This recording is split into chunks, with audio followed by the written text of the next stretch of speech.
Okay. Hello, this is our Wednesday, April 24th, 2019 board meeting.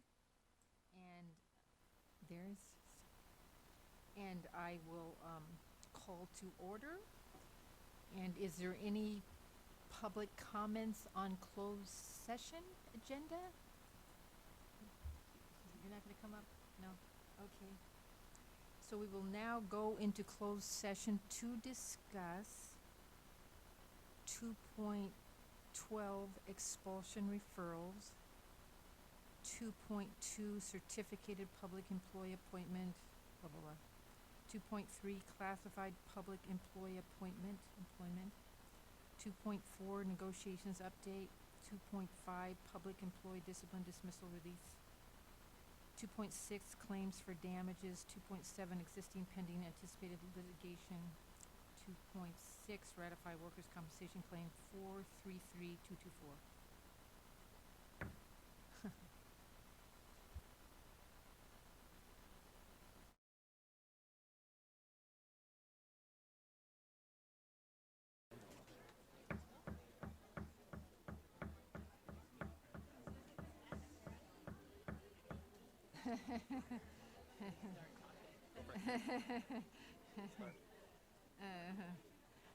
Okay, everyone, welcome. We are very excited and happy to see all of you here with us today. Bienvenido. Estamos muy felices tener a todos ustedes aquí con nosotros hoy. Gracias. Okay. Pledge of Allegiance. I'll have Georgia. Go ahead.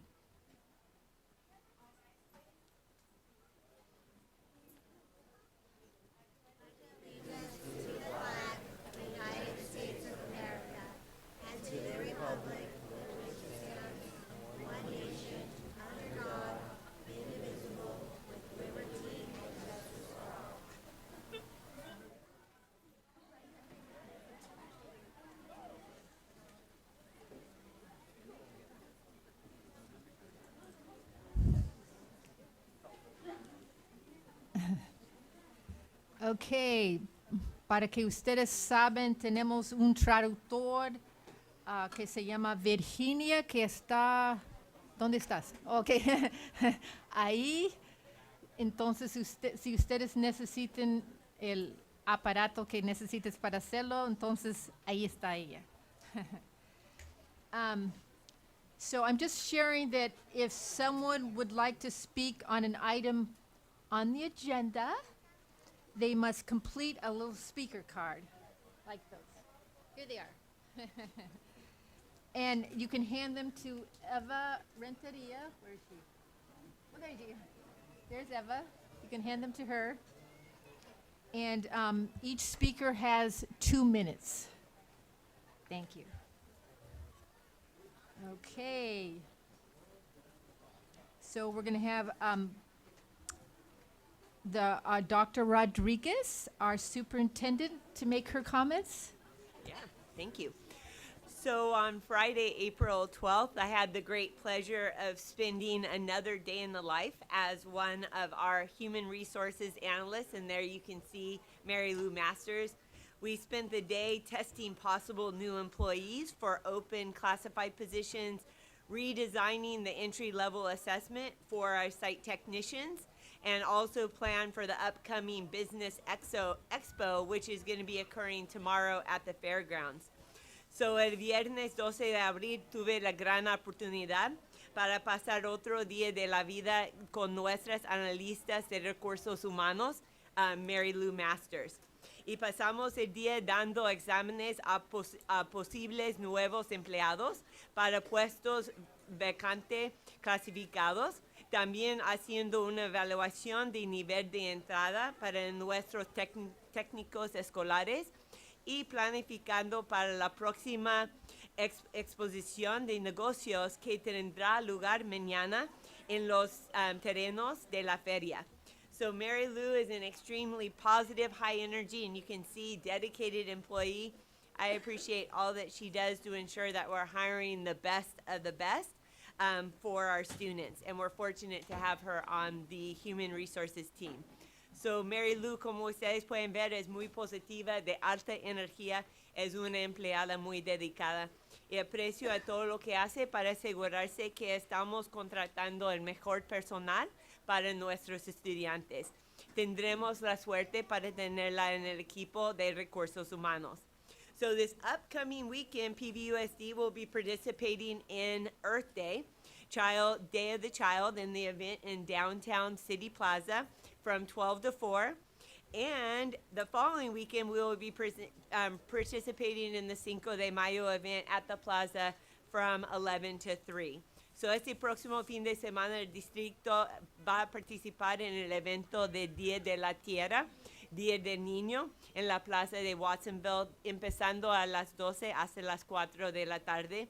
Y el próximo fin de semana estaremos participando en el evento de 5 de mayo, también en la plaza, empezando a las 11 de la mañana hasta las 3 de la tarde.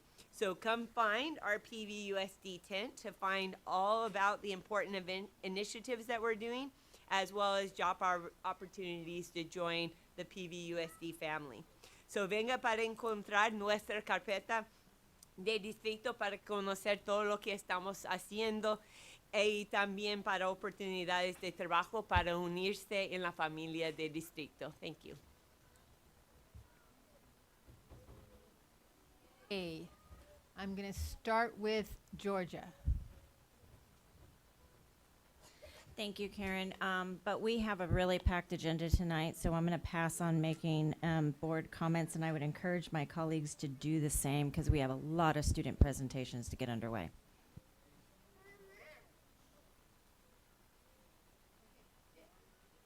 I'm going to pass too. Thank you. No, I just real brief. Our SELPA, Community Action Committee on autism was phenomenal. I encourage community members to come to these. Thank you for being here. So I'll skip my comments as well.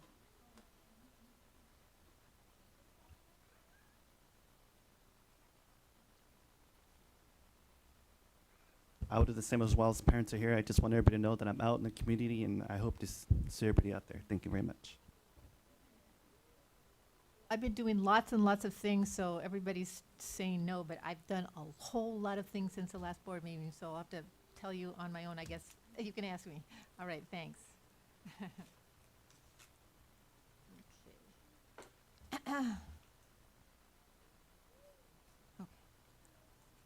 Now we're going to have something pretty exciting. We're going to have the Alianza third grade student performance. Woo! Pretty. Come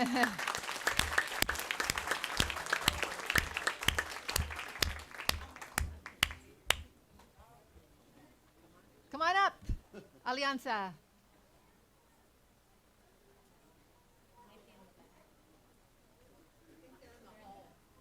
Oh, big.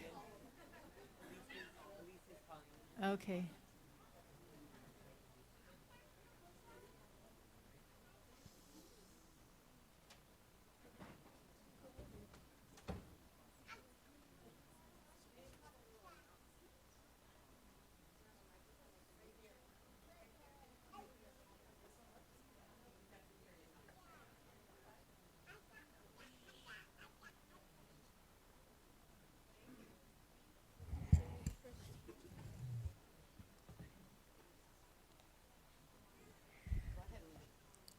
Welcome to our performance of original choreography by third grade students from Alianza Charter School. Thank you for inviting us to perform for you. What you're about to see is an example of dance and music from Brazil. It is called maculelê. Maculelê has Afro-Brazilian roots. Every one of us used the basic maculelê pattern to choreograph our own patterns. Everything you're about to see is original. Thank you and enjoy.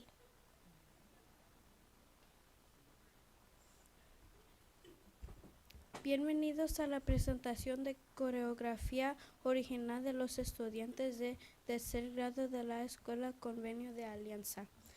Gracias por invitarnos a presentar para ustedes. Lo que van a ver es un ejemplo de baile y música de Brasil. Se llama maculelé. Maculelé tiene raíces afro-brasileñas. Cada uno de nosotros usamos el patrón básico de maculelé para coreografiar nuestros propios patrones. Todo lo que van a ver es original. Gracias y disfruten.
That was pretty great. We should clap for them one more time.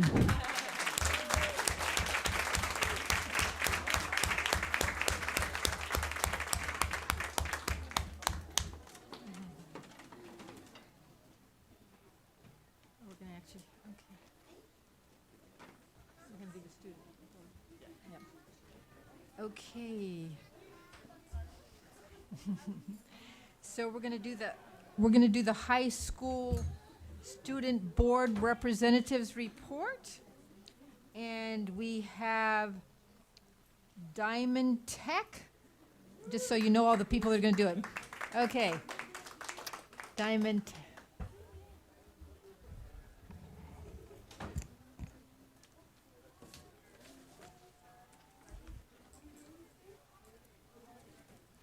Home of the White Tigers. Okay. Good evening, Board of Trustees and Superintendent, Dr. Michelle Rodriguez. Again, my name is Eileen Lomelli, and I'm from Diamond Technology Institute. Diamond Tech has been extremely busy since my last report. I wanted to update you on the process of our student space. So I don't know if you guys remember last time, there was still a lot to go. And now we filled it all up, so we raised enough money. And now we have raised enough money to make it happen, to have parent and student volunteers coming this Saturday to prep. We also have our Spring La Pulga flea market fundraiser this weekend. We already have over 25 vendors, and it should be a big day. If anyone is interested in being a vendor, please call Diamond Tech tomorrow for a vendor space. It's only $20 and it's a lot of fun. Oh yeah. Sorry. How many of you have gone to downtown Santa Cruz and seen like major homelessness? Yeah. So would you be surprised that there are currently 2,249 homeless people in a given night in the Santa Cruz area? For every 10,000 people, there are 81.9 homeless people. Therefore, increasing the support for the homeless will decrease the rising population. Homeless people have a shortage of basic necessities, and we plan to help provide these products with the help of our customers. Our business competition took place before spring break, and we had several community partner judges. Santa Cruz Community Credit Union provided roughly $2,000 in scholarships to the winning student business innovations. 5 students will be competing at the regional network for teaching mentorpreneur competition in San Jose on May 10th. On April 13th, we had another ethics bowl competition at UC Santa Cruz, where our White Tigers won 2 out of 3 of their rounds. Mr. Licata taught a team very well. Last week, the 10th and 11th graders had a college and career panel from industry partners, ranging from police detectives to geologists, where they learned about what it takes to be successful in those career fields. Tomorrow, the 11th grade mentors will be taking them to a job shadow day to experience a day in the life of that career.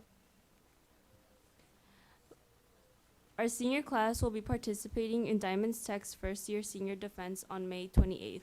This is where they will defend their learning and signature assignments at Diamond Tech and show evidence of mastering and learning goals from school. The 9th, 10th, and 11th graders are preparing our digital portfolios and passage presentations now to prepare us for the day that we will have to do our senior defense. It's a lot of work, but it's pretty cool to be building our professional websites. We still have a few incoming 9th grade spots available for next year, so please spread the word that Diamond Tech is a great high school experience. If you are not sure, please join us on May 15 for our open house from 6 to 7. I'll be there presenting my business app. Thank you for the opportunity to share what we've been doing at Diamond Tech, and I'll see you next month.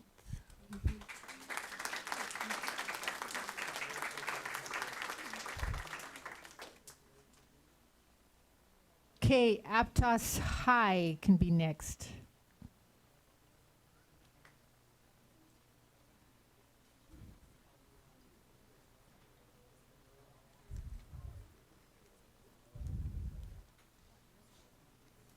Well, if Aptos High going to be, after that, we'll have new school. How about new school? Is that Aptos High?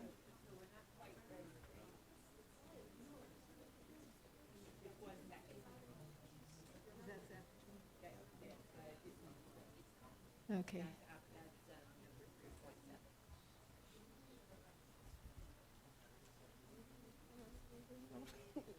He's standing right there.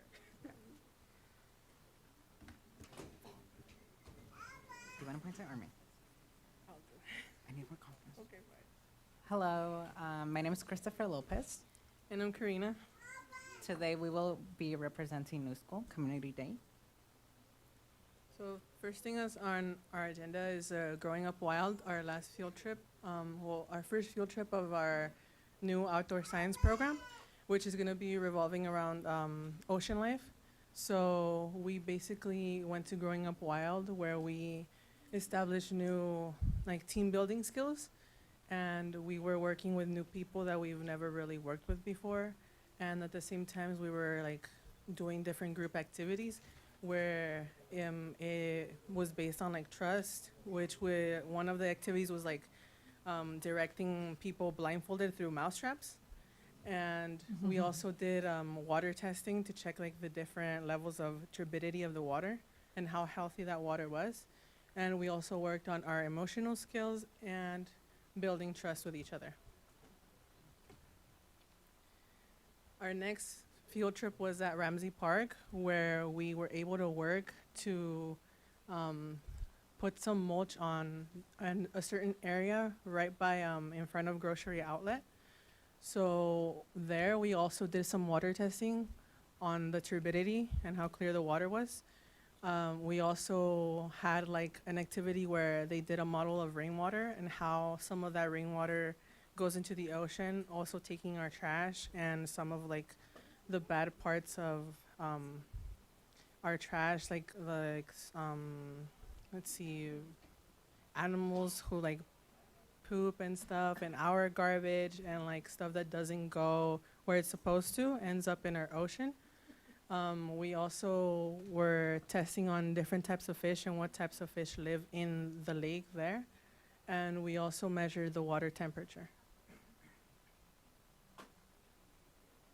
So every Thursday of every week from now on, we're going to have a field trip. And tomorrow we're going on a catamaran. We're going to see whales and dolphins, and we're going to examine the water as well. We don't know. No. So for our senior activities, we have now set a prize for prom. For now, we're gonna have to pay $20 for now, and then later we'll pay the next $25. Our senior trip, we're still deciding whether or not we're gonna follow through with that. But for now, our senior trip would be Great America. And then our senior portraits will be taken by one of our teachers there. And yearbook has been decided that it's gonna be $10 per book. And our last field trip will be going to Alcatraz, where each student will be able to pay $20 to go, and it's limited space. So we just started our soccer season. Mondays and Wednesdays, we practice behind Landmark Elementary. And on Tuesdays, we practice at the Central, Soccer Central, where we just walk there from New School. And on Fridays, it's game day for them, and they do it at Aptas Polo Grounds. So lately, we've been working on paper computer kits. We received it from, I believe, the district, and we're just borrowing them for now. So this is a chance for us to build a computer from scratch. And once it's all set up, currently we're in the progress of setting up a game, and it's similar to Minecraft. So this Students of the Month for Rotary, it's going to be Chris and another fellow student of ours by the name of Nati, and they'll be going to Rotary soon.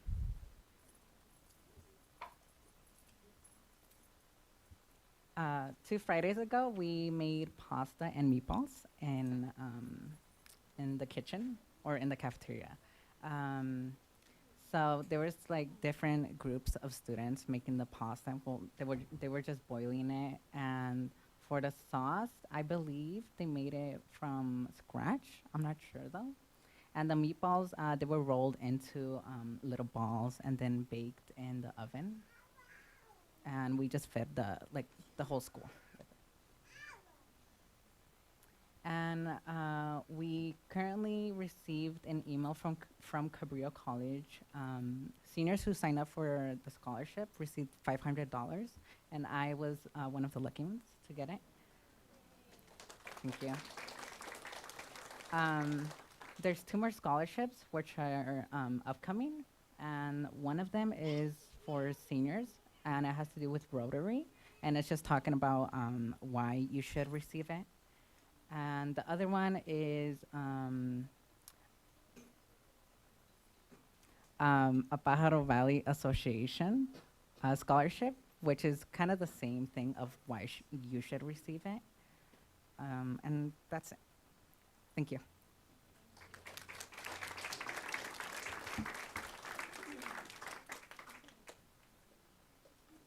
Okay, now Aptos.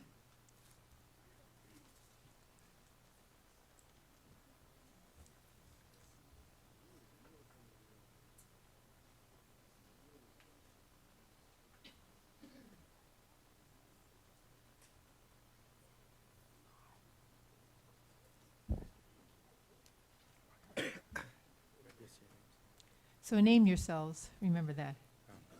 I'm Giovanni Novello. I'm David Eichhorn. I'm Austin McDonald. I'm Julian Samano. I'm Aiden McNair. And I'm Amada Villanueva. And this is the Mariner Mission Plastic Pollution Solutions.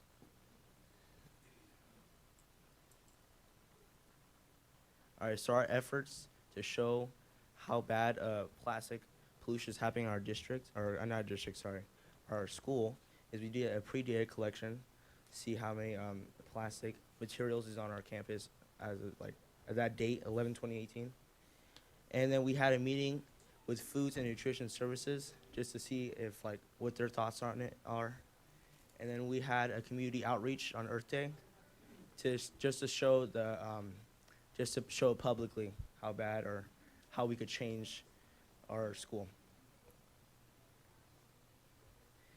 And we collected data to show what is the biggest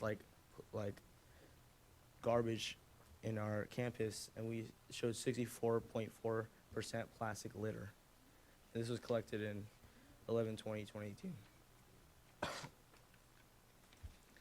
And this shows the big plastics that are a problem in our campus that we saw more commonly than others. It was spoons, forks, ketchup packets, plastic wrappers, and plastic fruit bags.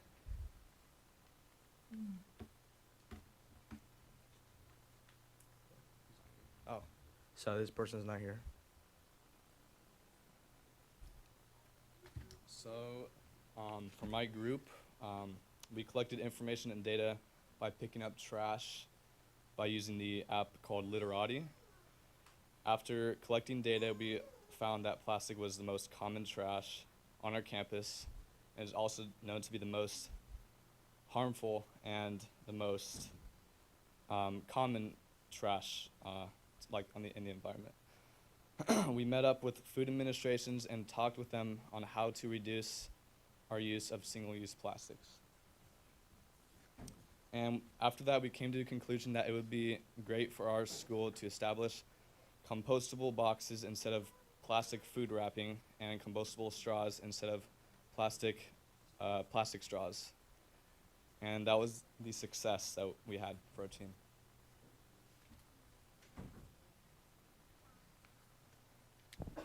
Hi, how are you?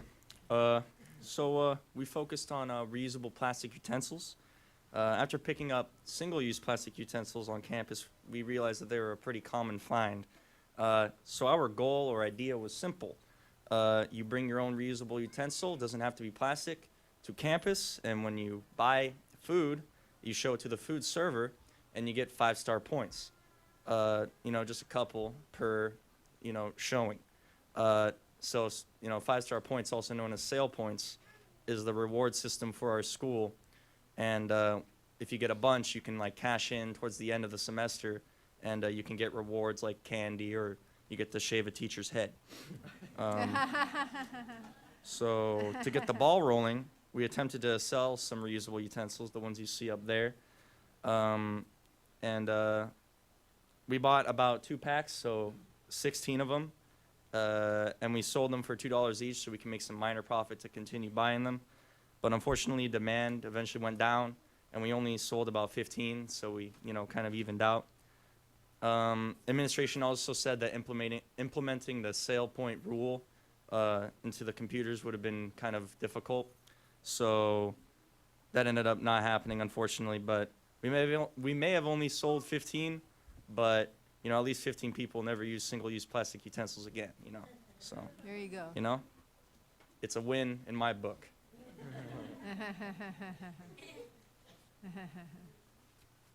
Okay, so like my friend here, my group also tackled the plastic. We focus on plastic utensil waste on campus. And some of our actions that my team took to reduce said plastics were we also used the Literati app and we also collected plastics around campus using the Literati app. And we reached out to the PVUSD staff to eliminate spoons and forks in favor of sporks, so like cutting it in half. And I believe my team was successful in increasing the number of plastics because I definitely seen less trash around campus. And it can be like thanks to not only my team, but the rest of the environmental science classes as well.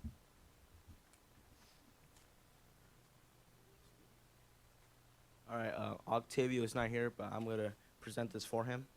So what they were trying to do is trying to take out condiments as ketchup packets, and they saw that as a big problem in our campus. And ideas, what I heard from him, which were good, that they had ketchup pumps, and then they met with the food services, presented ideas on how to distribute new packaging, and they had a petition to sign up for the change for support. And they had success with the ketchup packets. It's still on the campus, but ketchup pumps are there if you would like to use them.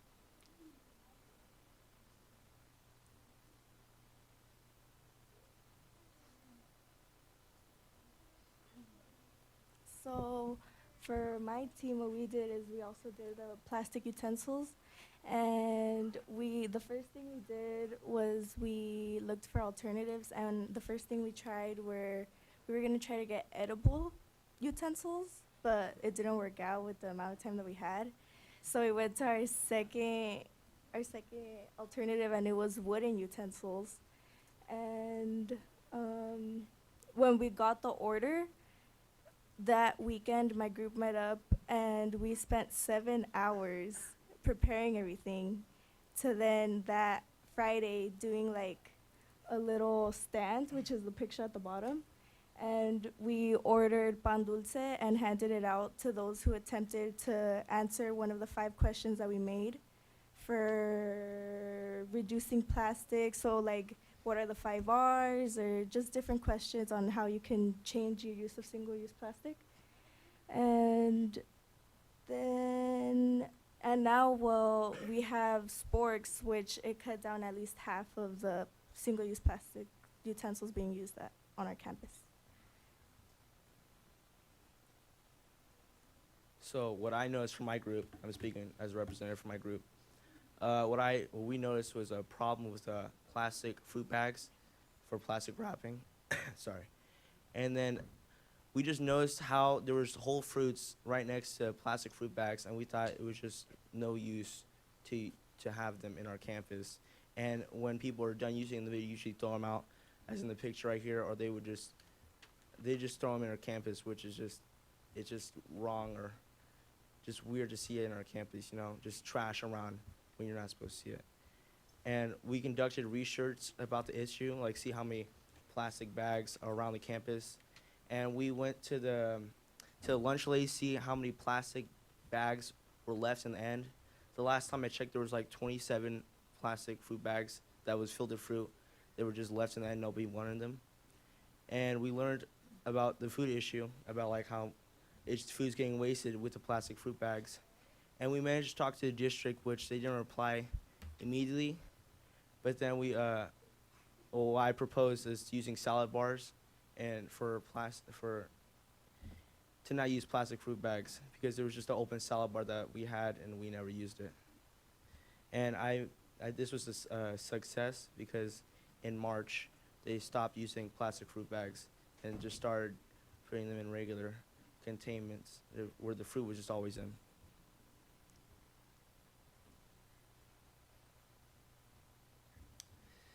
What my team had planned to help reduce the pollution in Aptos High School is by hosting a contest that helps motivate students to find recycling and proper waste disposal fun. By doing this, we will be having competitions between contestants that will be enjoying the contest, as well as rewarding them with gift cards and non-single-use items. And while the plan did not manage to succeed, what could be improved on in the future for future projects is by developing a communication system between the staff to discuss on future projects better.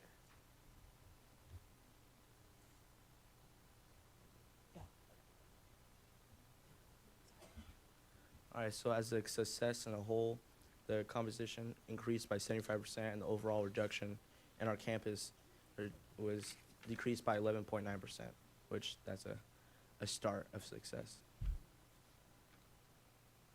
And this is subtractions, the decreases in all these different plastics we saw on our campus, from spoons, forks, ketchup packets, and plastic. And we just saw a major decrease in them, which is a good thing. And these the forks and the Ziploc bags were just the same, which is kind of a bummer too. How PVSD helped: the following pictures are the changes we made working together with food and services, and we hope to continue working together to eliminate single-use plastics in the future.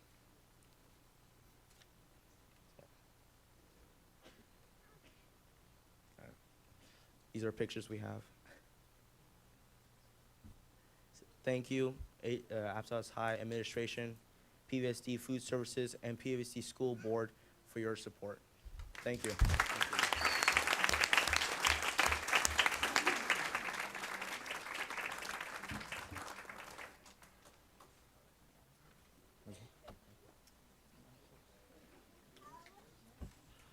President Osmondson, can I make a comment? Okay. Aptos High School, I'm so proud of you guys. I'm your representative. I'm your trustee, one of the trustees that serves Aptos, and I'm really, really impressed with what you guys have just proposed and presented to us. And I know that took a lot of courage to stand up in front of all these people. And we are, as a district, trying to do the same thing. And so maybe we've got some good ideas and we'll get started. I think it's a great idea to use the salad bar. Good job on that. And to reduce the plastic bag use, and to try to, maybe we can even put silverware back at school instead of the plastic stuff, right? So anyway, I just want to thank you and thank your parents too for all the hard work, okay?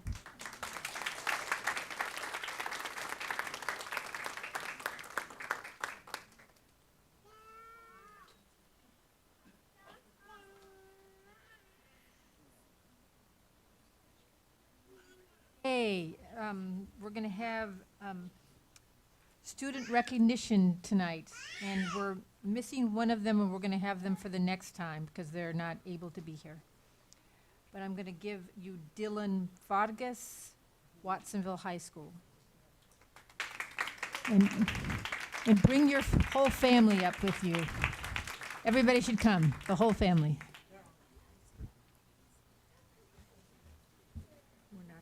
this one. So we're just doing this one. This one, this one. Yeah, we're not doing this one. Okay, really. President Osmondson, Superintendent Rodriguez, and Board, I'm very proud to introduce to you an exceptional young man, Dylan Rodriguez. Excuse me, Vargas. There we go, Dr. Rodriguez. I do know Dylan's name very well, and you will know it too. He's blessed to have two teachers here today who have worked with him for 3 years, so I'm going to have them speak to his outstanding qualities. He has both of his parents, and then, of course, our sweet Dylan. Sorry, Vivian Matofian first. So Dylan Vargas is the perfect recipient of our Student of the Year award, in my view. I've had the pleasure of being Dylan's teacher for the past, or for 3 out of the 4 past years. And this year he's in my AP Calculus BC class. And even in this, our highest level math class, Dylan is distinguished. His scores are always among the top, and he is always well prepared. And beyond his talent in mathematics, I'd like to just tell you a few of his attributes that make him so worthy of the honor of Watsonville High School Student of the Year. First of all, Dylan is probably the most mature student in the class. He is a team player, and he's nice to his classmates. He's just a kind person. He helps struggling classmates, but always in a quiet, collegial way. He's not kind of like putting it down their throats. It's just, he's a partner. He never dominates, and even when he understands a concept or knows an answer, he waits, encouraging others around to respond. That said, if no one responds, he supports me by raising a finger or otherwise giving me a little signal that he can respond and I can call on him. And that allows him to help me out and not to grandstand. He's not a grandstander. Dylan's a leader, both on the field and in the classroom. He knows he's a leader, and he understands the responsibility that comes with being a leader. He was the first person in the class to present a problem when I made that a requirement. He led the way for the others, showing that even while it might be scary, it could be handled and the entire class would benefit. Dylan is modest, and he's secure in his sense of himself. In calculus, we start each day with good news, an opportunity for students to share something that's good in their lives. And I recall an incident in which Dylan shared that he had learned that he might make the all-league football team. And that evening I read in the paper that he had indeed made the team, and indeed he had also won a $200 scholarship. So Dylan had known all that too. He had known it in class, but he just didn't want to brag. He was willing to disclose something about himself, important about himself, because he understands that it helps to build a sense of teamwork in the class. And I really appreciate that. But he doesn't need to boast. In closing, Dylan is a dream student. I will miss him next year, but I know he's going to continue to make us proud at Watsonville High School as he moves on to UC San Diego to study neurobiology. Oh, wow. Woo! This is Don Krenz, the lead teacher of his academy, Education, Community, Humanities, and Outreach. Dylan is amazing. He's kind. He's hardworking. He's a role model for all of us. And having taught him the last 2 years, first in AP US History, which Dylan did receive college credit for. Give him a round of applause for that. And also, as mentioned, Dylan is a major leader in the Echo Academy. Dylan volunteers and teaches at Starlight Elementary School. And he really is a leader in our social justice class and to our community. I'm really proud of you, and thank you to your parents, because it's so phenomenal to have such a great person in our classroom. Thank you.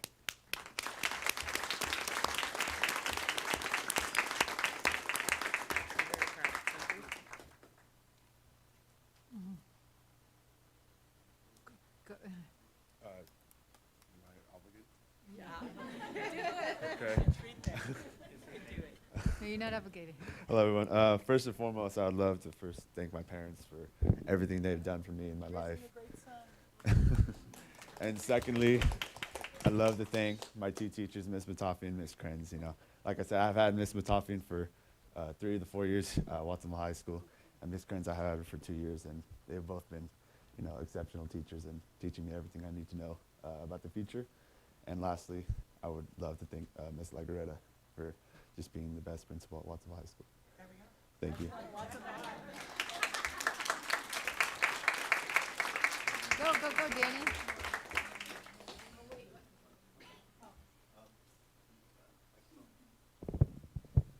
Dylan, my name's Daniel Dodge Jr. I'm a representative for your area. I live on Lincoln Street, and I just want to say, whether you go to college, well, you're going to San Diego, but do what you can to help the kids, man. We need leaders like you. We need people to show that you could go to Watsonville High and you can make it. You can go straight to college. So, I'm a 2000 Wildcat myself. So.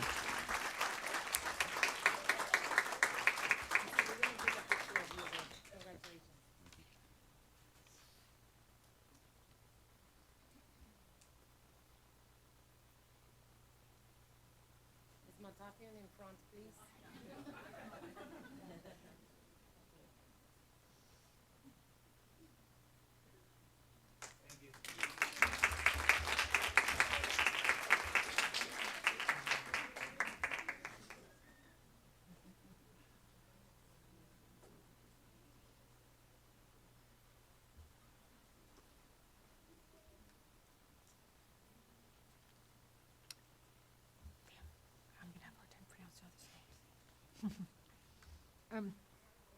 Next is going to be conflict managers from Rio Del Mar. And hopefully somebody else can pronounce all their names better than I can. You can. Go ahead and pronounce all their names. Okay. Good evening, President Osmondson, trustees, and Dr. Rodriguez. My name is Megan Green. I'm the principal of Rio Del Mar Elementary School. It is an honor to be here today to present to you our Students of the Year, our conflict managers. We have Kimya Visari, Nairi Delphin, Janan Ayad, and Sebastian Samples.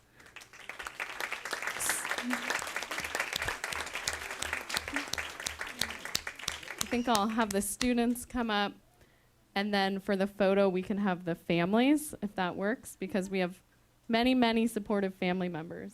Come on up, Sebastian. You can stand over here if you want. Go right there.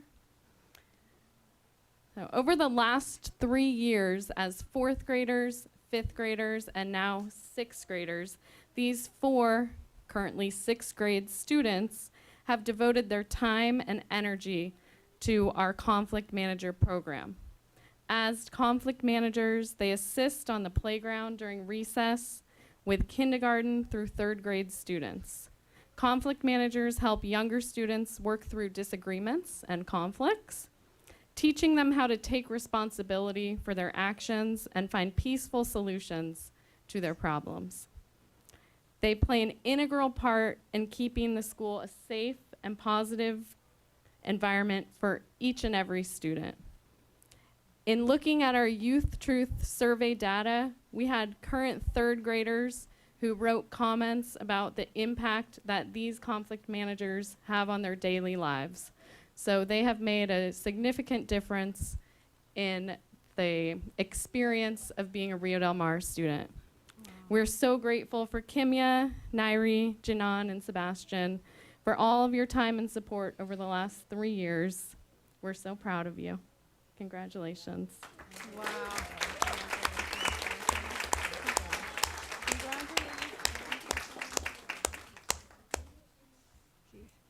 And Jen is going to be up here, Jen Holm, and the families can come up too. Families want to come up. And students, I just wanted to take a moment to acknowledge you for the leaders that you are in our school. And I say our school because I'm a Rio parent as well. And so you've demonstrated leadership, in your academic standing and supporting your fellow students. That leadership at our school isn't just at the school. The effects are, in our community as well. You improve our community, and that's no small thing. So thank you for the work that you've done. It's much appreciated. Thank you, guys. Let's take a photo over here. Parents, come all the way. Go see your kids. See your children.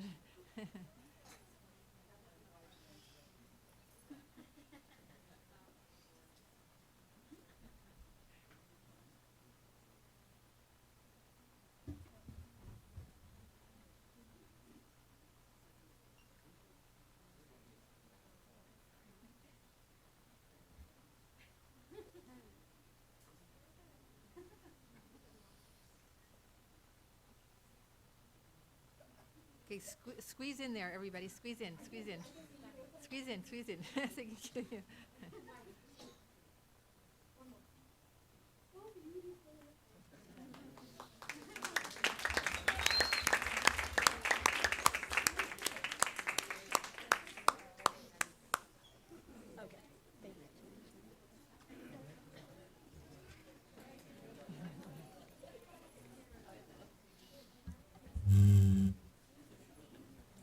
Now we're going to do the boring part.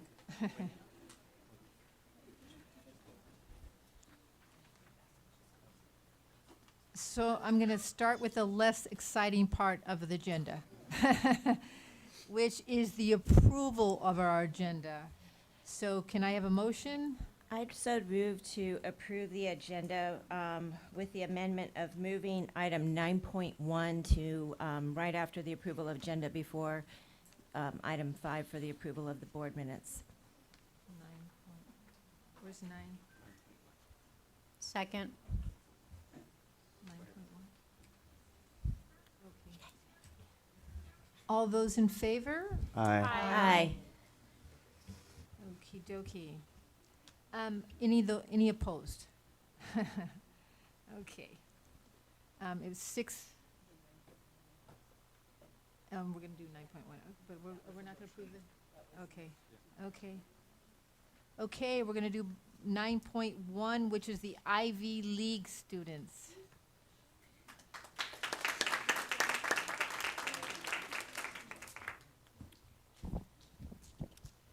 Okay. Good evening. My name is Damien Rivas. I'm a junior from Watsonville High School, and I'm here presenting on the Ivy League project. So, before I begin, I'd like to give a quick, not a definition, but I'd like to explain what the Ivy League project is for anyone unaware in the audience. So, what the Ivy League project does is it takes students and it exposes them to the Ivy League schools on the East Coast, and not only do they take us to see these schools, but we also get shown that with hard work and dedication, we can be admitted to these prestigious colleges, and we could succeed there as well. For me personally, being a part of the Ivy League project has had a huge impact on me. Ever since I was young, my parents always told me to work hard so I'd have opportunities later in life, so that I wouldn't be held back based off my education. I'd be able to work wherever I want, however I want. But I always figured that once I got older, you know, my dream school would just pop into my head. My career choice would just magically appear, just like how everyone else describes it, or it seemed. But as the years have gone on, until recently, I've had no clue what I want to do with my life. I don't know what I want in a college. I don't know where I want to work, STEM field, English. I had no idea. But being a part of this program has helped me kind of clue in on what I want.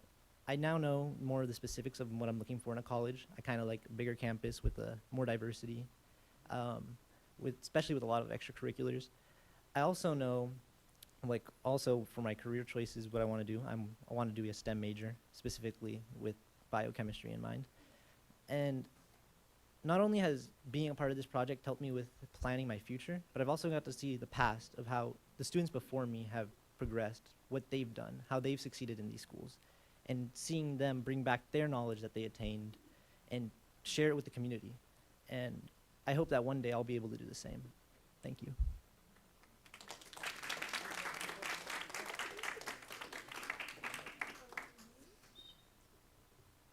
Hi, my name is Annie. I'm a junior at Pajaro Valley High School.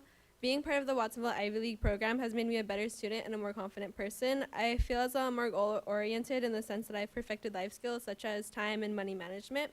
I'm working towards a specific goal, and I'm creating a plan and budgeting how I'm going to get there, as well as executing it. I'm more future-oriented in the sense that I have a clear path for my future and the type of school I want to go to and what I want to do with my degree. I feel as though I've been reassured in my high school decisions and I've been applauded for my efforts. I've been awarded with an amazing support system of students who are like-minded with passions for academics and self-improvement. Ivy League has put my future in my hands and has made me more confident in myself. I'm less afraid of the future and I'm more prepared for what's to come. Thank you.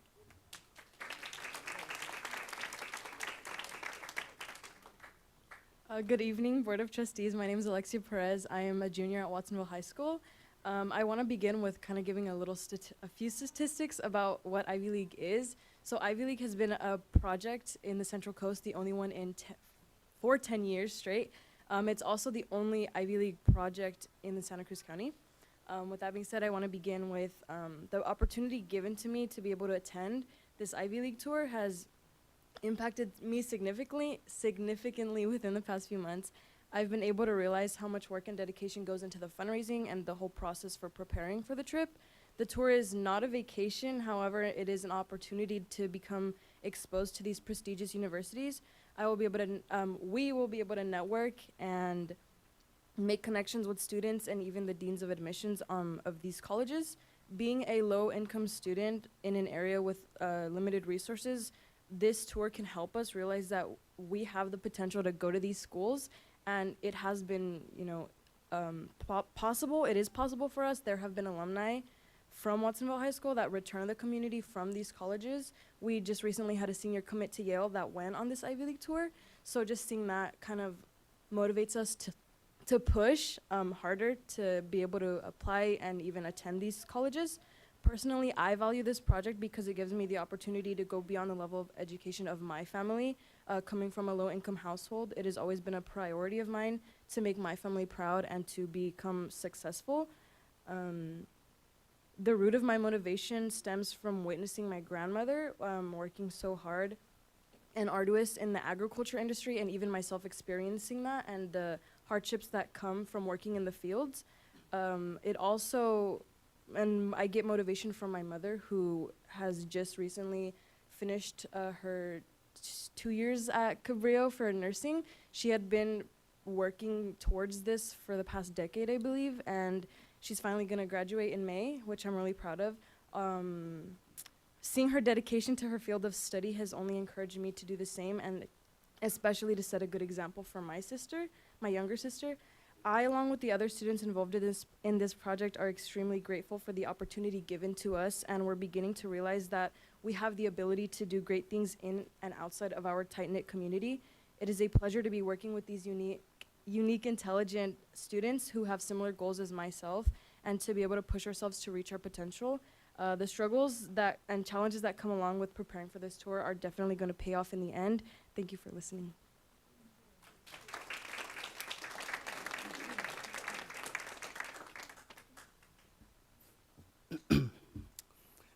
Good evening, everyone. I hope everyone has had an amazing day today so far. My name is Adam Tingonin. People usually call me Adam, but you guys have the authority to call me Mr. Tingonin for short. And as one of the 5 members chosen for the Watsonville Ivy League project, or Ivy League program from my school this year, I've inherited a boost of confidence regarding the limitations I've set with my career goals. Knowing the Ivy League schools are the most prestigious universities of this country, this program truly emphasizes a stepping stone towards the necessities of our ambitions, since we will be able to have first-hand confrontations, hopefully positive, with speaking with the students and other miscellaneous members of these Ivy League schools. While this opportunity does translate to drastically higher expectations of me and my fellow colleagues here, it is pressure not to decimate our potential, but rather a spark of motivation for a selected few. While it is not a promise we'll be accepted to be accepted to any of these prestigious universities, we will be able to embrace the astounding achievement of having been a part of a program that only accepts a handful of students from Pajaro Valley High School and Watsonville High School. As I've spoke with some of the students who have been a part of this program, they revolved around a trend truly emphasizing the remarkable power of this trip as it demystifies the intimidating aura of these prestigious universities.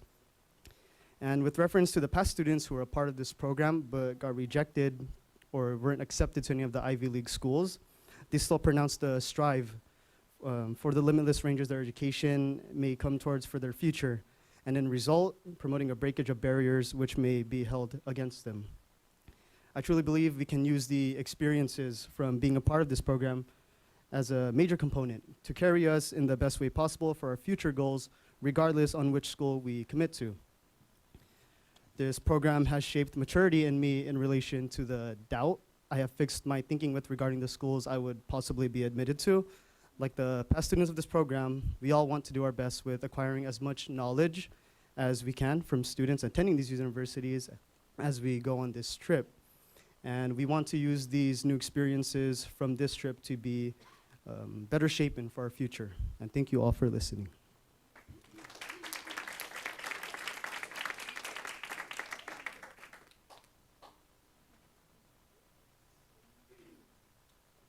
Thank you so much for giving your story to us. We really appreciate hearing from you, and we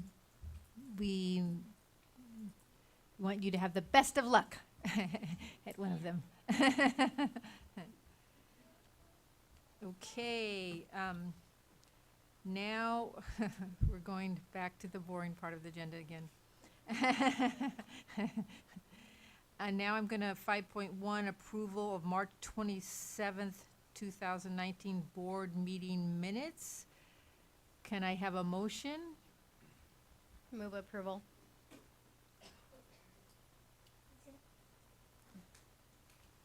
All those in favor? Aye. All those opposed? And one is gone. So this is a 6-0-1? Is that yeah. Okay. Oh, we're approving other.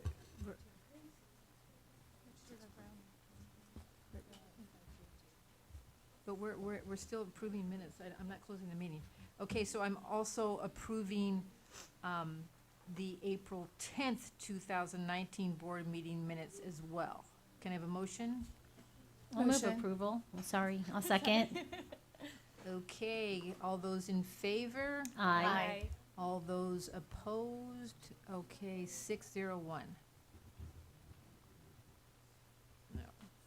So I'm going to close the regular board meeting and open the public hearing about the CSEA Sunshine proposal to PVUSD for 2018-2019 school years. Yes, thank you, President Osmondson, Board Trustees, Dr. Rodriguez. I turn this item over to CSEA leadership and CSEA Representative Alejandro Mari Serrata to share their Sunshine proposal for negotiations.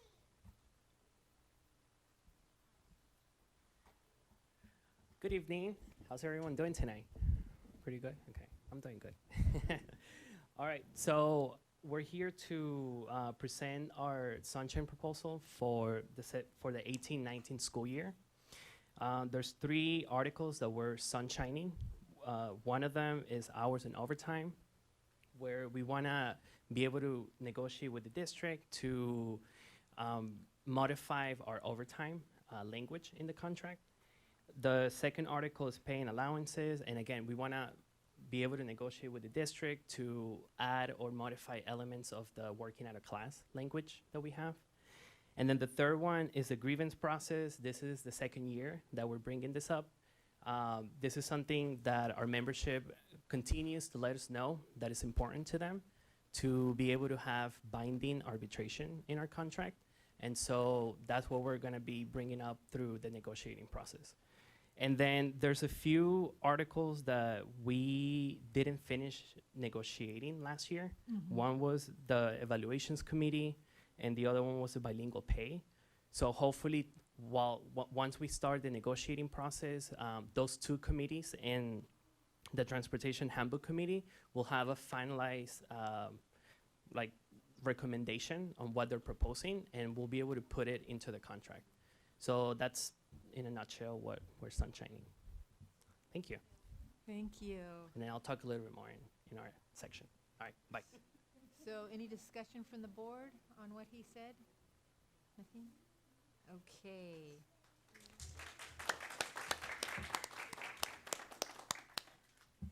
I'm closing the hearing. Oh, okay, now I'm going to visitor non-agenda items. These are not on our agenda. You can talk about whatever you want. Danny. So first up, we have Miguel Goyazo.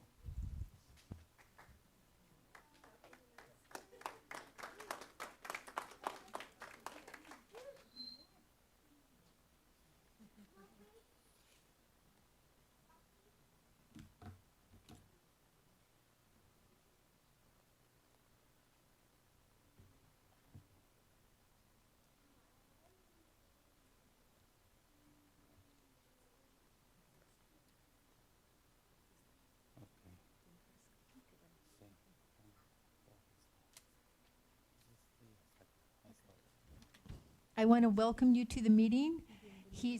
I'm going to tell you who he is. He's president of Migrant Head Start, our policy committee for Migrant Head Start. He's our president. So introduce yourself, my dear man. Mi nombre es Miguel Collazo y buenas tardes a todos. Y espero por favor que me escuchen lo que les voy a decir porque es muy importante para mí y para los jóvenes que están aquí del futuro. My name is Miguel Collazo, and ¿a dónde quedó? Nomás lo que digo, ahorita yo voy a seguir con lo demás. Okay, I'm happy to be here, and I have something important to tell you that is important for the children that are here. Y en primer lugar quiero de favor comunicarles que nosotros tenemos un equipo de fútbol y yo lo que vengo a decirles a ustedes es que ya tenemos años atrás que se nos está dificultando mucho en poder practicar nuestros niños el fútbol que tanto nos gusta. ¿Por qué? Porque las escuelas no nos quieren prestar ya sus canchas.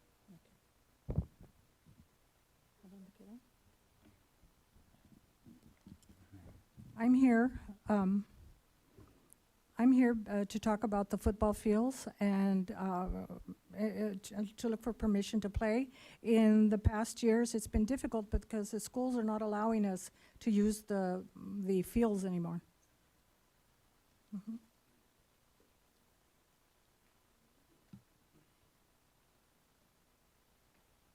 Y también otra cosa es que yo quiero poner de ejemplo el Pájaro. Si ustedes miran cómo tiene su cancha, y el Pájaro es un lugar muy chico y tienen sus canchas sintéticas en Watsonville. Prácticamente no tenemos nada donde los jóvenes nos puedan entretener porque el Rancing, vamos al Rancing, pero el Rancing está así, Watsonville es grande, no nomás es el Rancing. O sea que nosotros lo que vinimos a hablar es que tengamos más canchas de fútbol, podemos hacer más canchas de fútbol para poder nosotros practicar, pero como les vuelvo a repetir, no nos quieren prestar las escuelas. Entonces nosotros tenemos años ya batallando con los jóvenes y queremos sacar a los jóvenes adelante, pero así no los vamos a poder sacar si no ustedes no nos apoyan en esa forma. I want to give an example of, for example, the Pajaro High School field. It's small, and the turf it's not real. It's synthetic. Also, Watsonville High School, and Ramsey Park. It's just too packed for us to play, and that's why I'd like to ask for you to give us the opportunity so that our team can play. Porque esto sí no lo tengo escrito, pero se me olvidó apuntarlo. Pero ¿se acuerdan? Si ustedes saben bien, cuando ustedes van a pedir nuestros votos a la casa de uno, van ustedes, hay que denme su voto y ocupo su voto. Siempre nos dicen, nosotros estamos trabajando con los jóvenes para sacarlos de las drogas y todo esto, pero así no los vamos a poder sacar porque los jóvenes necesitamos donde tenerlos entretenidos después de escuela. Después de escuela tenemos que tener nuestros jóvenes, no nomás. Ahorita como está la tecnología, están nomás allá en el celular. Por eso nosotros queremos estarlos entretenidos. Cuando ustedes así como van y nos buscan a nuestras casas por los votos, ahora nosotros vinimos a buscarlos a ustedes para que ustedes también nos escuchen. Just as you come to our house looking for our votes, I also want to ask you to listen to us. The children nowadays are with technology always playing on the phone. They really don't have anywhere to go in order to get them ahead in life.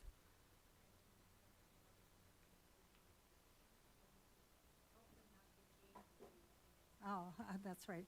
Los queremos sacar, we want to take them, excuse me, out of gangs.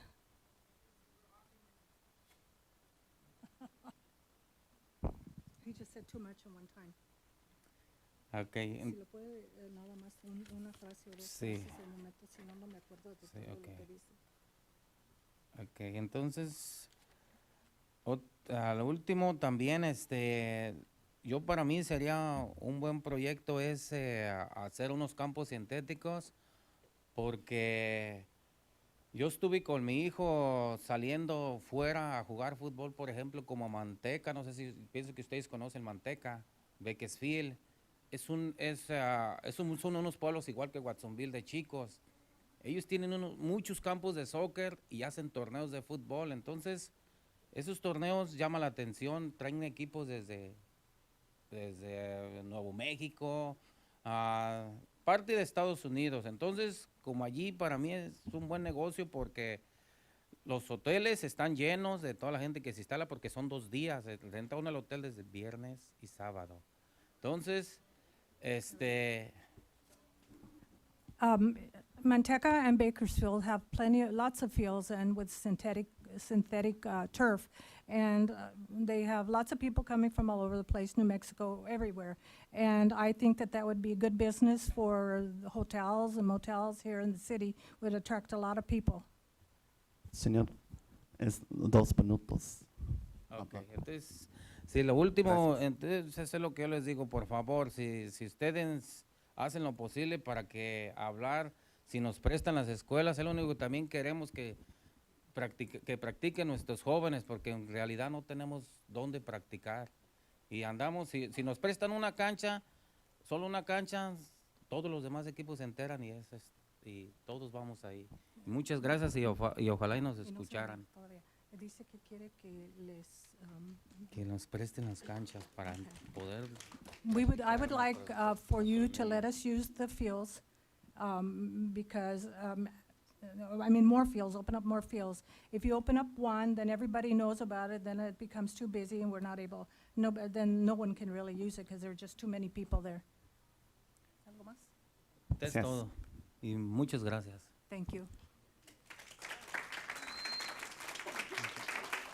Next up, we have Jaime Rodriguez. Jaime Rodriguez.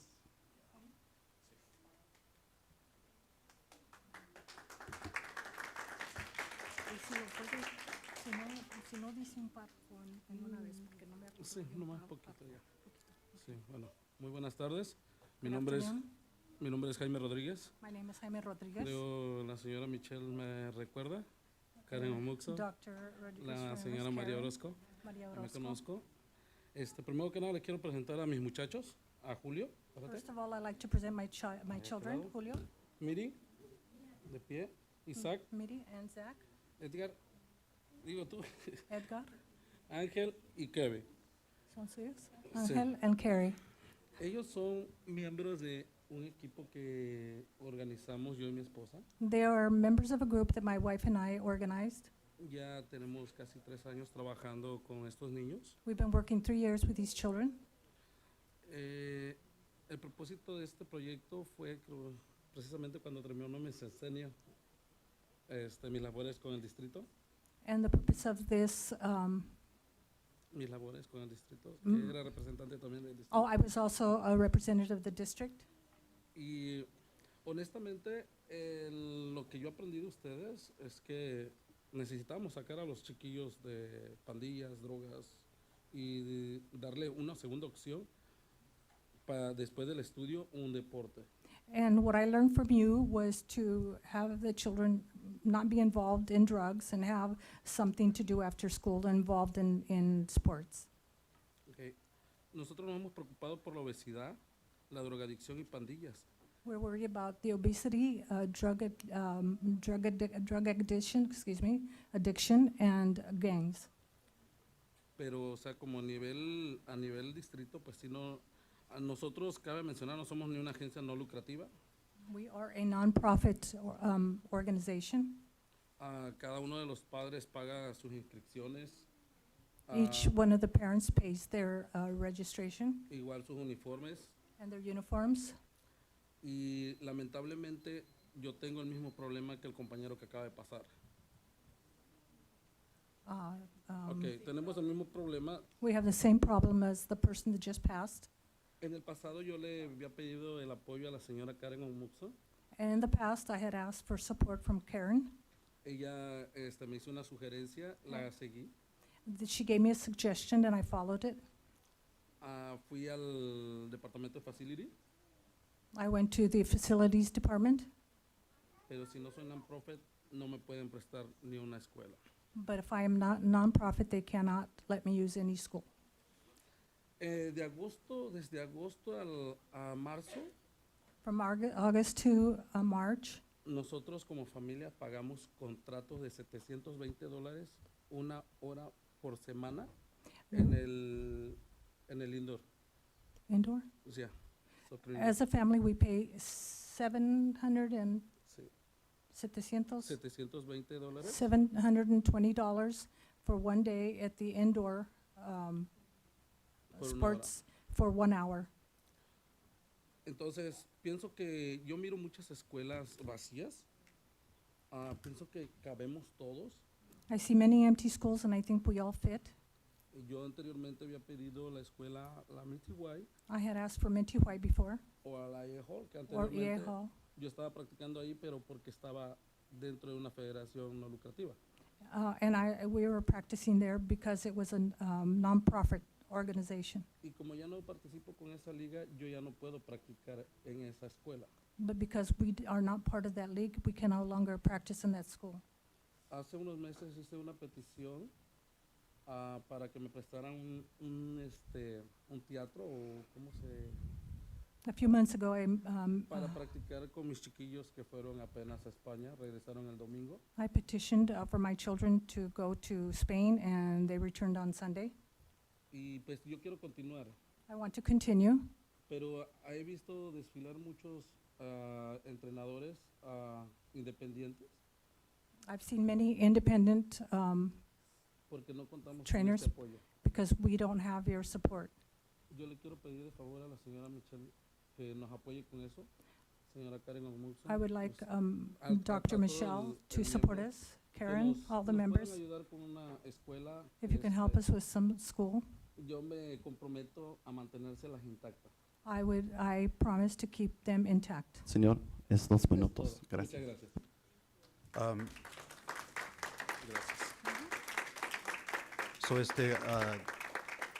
Ya hablé con Miguel, el señor con la otra liga, y aquí tengo mi tarjeta, so podemos tener una junta con las ligas que tenemos aquí en Watsonville y Pajaro, y tenemos una junta con otras ligas y los equipos, y podemos platicar qué podemos trabajar juntos para nuestros hijos y nuestros estudiantes.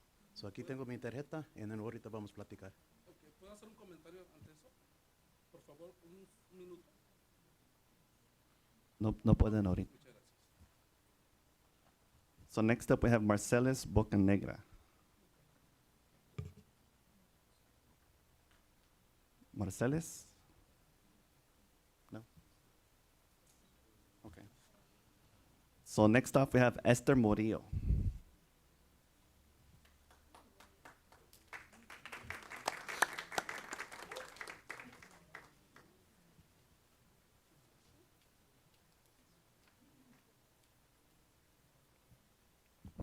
Good evening, President Osmundson, Board of Trustees, and Dr. Rodriguez, Cabinet. My name is Esther Murillo, and this year I am event chair for the Watsonville Relay for Life. I don't know if all of you are aware of the fact that PVUSD hosts this 24-hour event. We host it at Watsonville High School.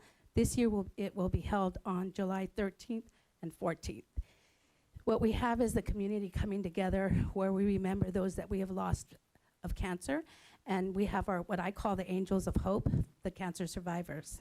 So this year, I'm extending the invite to make sure that all of you, especially our new board members, to come out on the day of the event, help us host and support.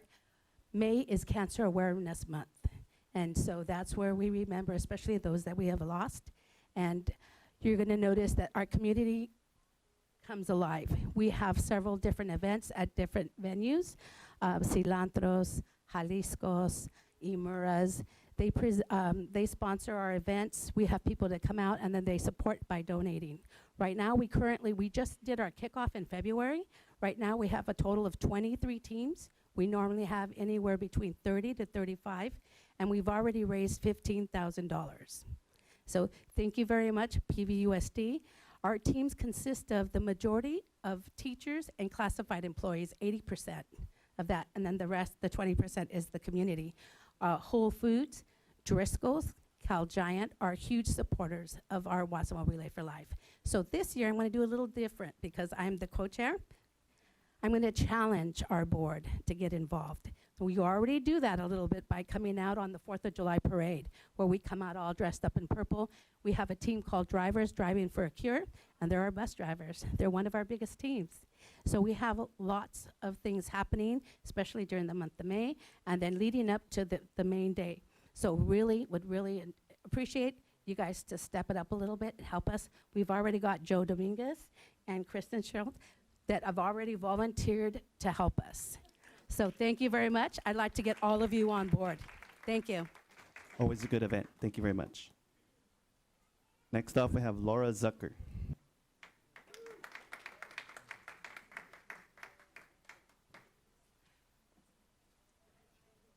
Hi, everybody.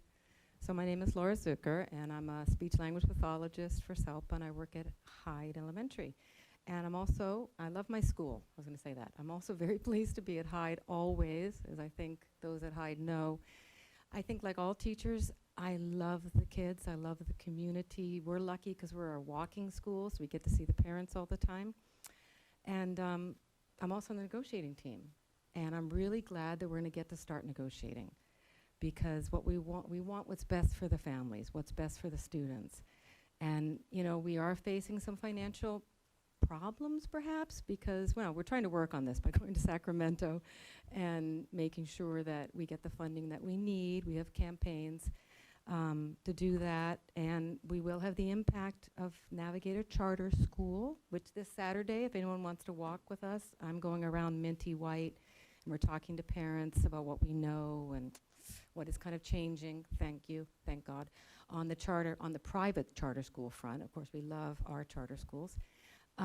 But again, the question always is, if we're losing money because of these private charter schools, we're going to have to think, as usual, about priorities. And, we're wanting all the money to go to the classroom, as usual. We want, we're talking about trying to really get caps on the special day classes. I know Heather we've talked a lot about this, but we would attract teachers. We'd be able to fill those kind of pending special day class positions with teachers who would stay if we did actually have class size limits on the special day classes. And we're talking about caps for our specialists in special ed. And we're talking about smaller class size at the secondary level and at the 4th and 5th grade level. So again, it's always about the kids. That's how we're going to attract teachers, if we do have smaller class sizes. And we'll attract teachers if we have, as usual, better compensation. So we're hoping, again, our priorities will be the kids, and that means that we spend the money at the level of the classroom and really say that people who work with the children are the positions we want to keep and that we want to attract people to, and really look at our priorities and maybe see if we can put more people at the level of the classroom and have maybe fewer coaches and things like that, because the people who work with the kids are the most important ones, and that's what the parents believe, and that's what we believe. So thank you. Thank you very much.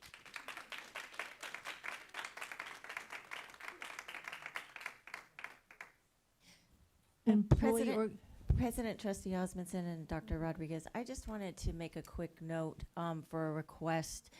This is more than once that we've heard from the community during public comment about requests and access to our fields and our schools for these events that take place after school hours.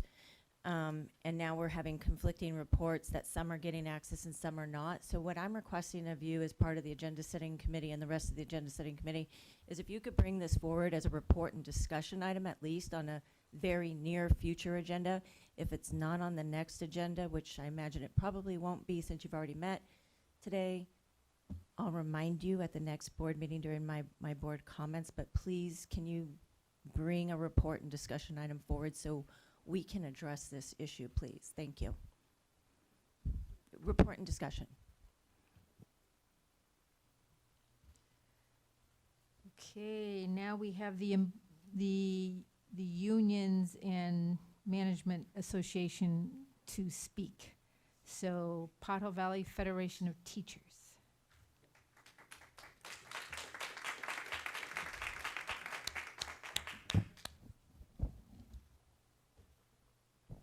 All right, thank you, Board of Trustees. Francisco Rodriguez, President with Pajaro Valley Federation of Teachers. I just wanted to point out a couple things. I'm glad that we finally have a date for first initial negotiations meeting. We're hoping that we are able to get our contract. As you know, we have a contract until June 30th, and we hope that this time we do not run out or go later than that day. That is something very important to us. It's a priority. I also wanted to mention a couple things more on your agenda. Item 10.4, National School Nurse Day. Thank you for recognizing them, but a more effective recognition would be to hire a nurse for every school so that we all our children have access to a nurse and health care. We would, of course, make the same request for counselors, social emotional counselors, and librarians, of which we don't have. But we do need those services. Also later tonight, you will receive a link to express your support for AB 1505, 1506, and 1507. As you know, a couple weeks ago on April 10th, some of our members attended some hearings for those three bills in Education Committee. All three bills came out of the Education Committee and are now going through the legislative process, and we hope that they are passed so that we can bring some sensible charter school reform to the state. Thank you. Yeah.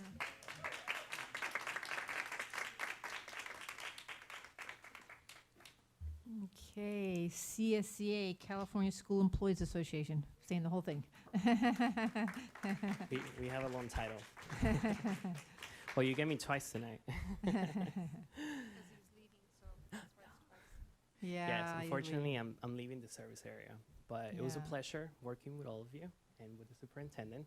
So I'm pretty confident that whoever comes next will continue to do, the great things that we are always doing.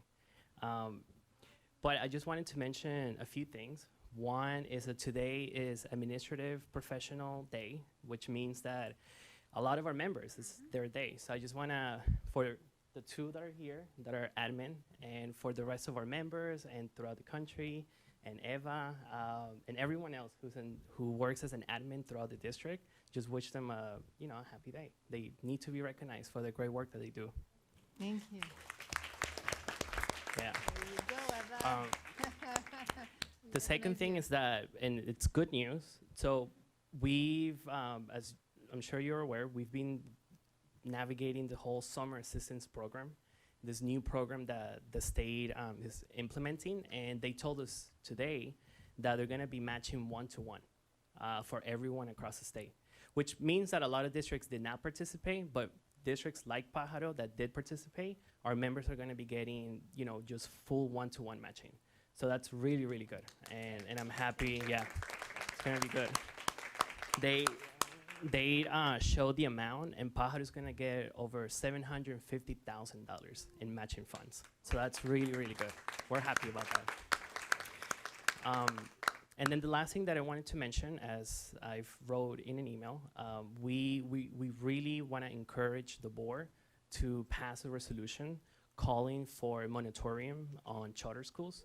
This is something that it's currently in Sacramento. It's being discussed. There's 4 different bills that will address the lack of accountability and the lack of transparency that charter schools have when they submit a proposal to the districts. And Pajaro is a perfect example of how the board, the local board, elected by the community, said no to a petition, and yet the state decided to overrule the decision from the local community. Local control, accountability. Right, exactly. And that's exactly what we need for the charter schools.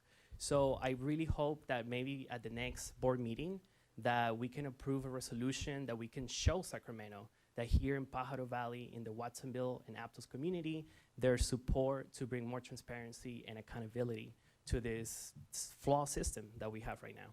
So just asking for that support. So the last thing I'm asking for before I go. Absolutely, we're going to do that for you. Thank you. So All right, so that's all I have. So just a comment, it will be Yeah. in the next board agenda. Oh, perfect. Well, there you go. Now I can go happy. You can, you can. All right, thank you. Thank you.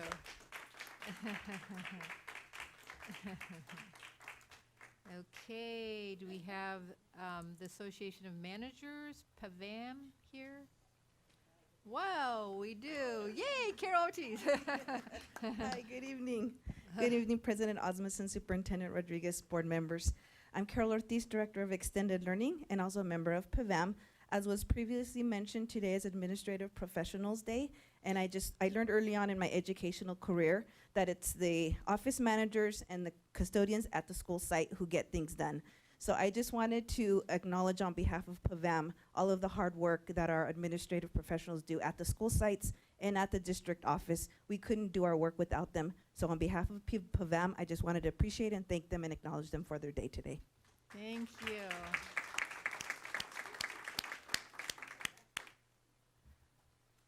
Okay, last is one that we never hear from, Communication Workers of America, CWA. Okay. So now we're going to do some action items. And the first one is 10.1, and it's going to be the Sunshine proposal that we've already closed the agenda and had a public hearing on. And so Chona Keeling can do it again.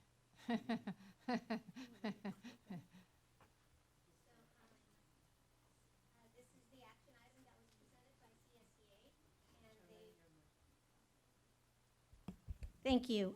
President Osmondson, Board Trustees, Dr. Rodriguez. This was the article, the Sunshine article that was presented by CSEA, looking at Article 8, hours and overtime, Article 15, pay and allowances, and Article 17, grievances. And they would also like to incorporate some language modifications from the Bilingual Pay Committee, Evaluations Committee, and Transportation Handbook Committee. That's taking place now. Any public speakers? No. Can I have a motion? Move to approve. A second. Okay, all those in favor? Aye. Aye. All those opposed? Okay, that's 7-0. So 10.2 is a reduction of a particular kind of classified employee services, and that's presented also by Chona Kalim. Yes, thank you, President Dr. Os. Cholin. Doctor. Thank you, President Osmondson, Board Trustees, Dr. Rodriguez. This is a resolution to reduce by 1.5 FTE instructional aid position at one of our elementary school due to funding. However, we believe that we will have vacancies at other sites to offer another position to the employees that's impacted. Okay. Are there any public speakers to this item? Is there any, oh, do we get discussion of the board? Do we get a discussion from the board? I just, yeah, what? So if somebody doesn't ask questions, I'm gonna ask questions. Are you? Oh, so, I heard that this position is, a Valencia support person, and it's also been paid for by the parent group. This position was also paid for by the parent group. Yes, it was. Yeah, so, if the parent group somehow was able to get enough money to pay for them again, they could do that if they wanted to. Yes, they could. Okay, so it's not like we're laying off all kinds of CSEA people in this case. Thank you. not? Okay, so, do I have a motion? Move approval. Second? All those in favor? Aye. All those opposed? Okay, thank you.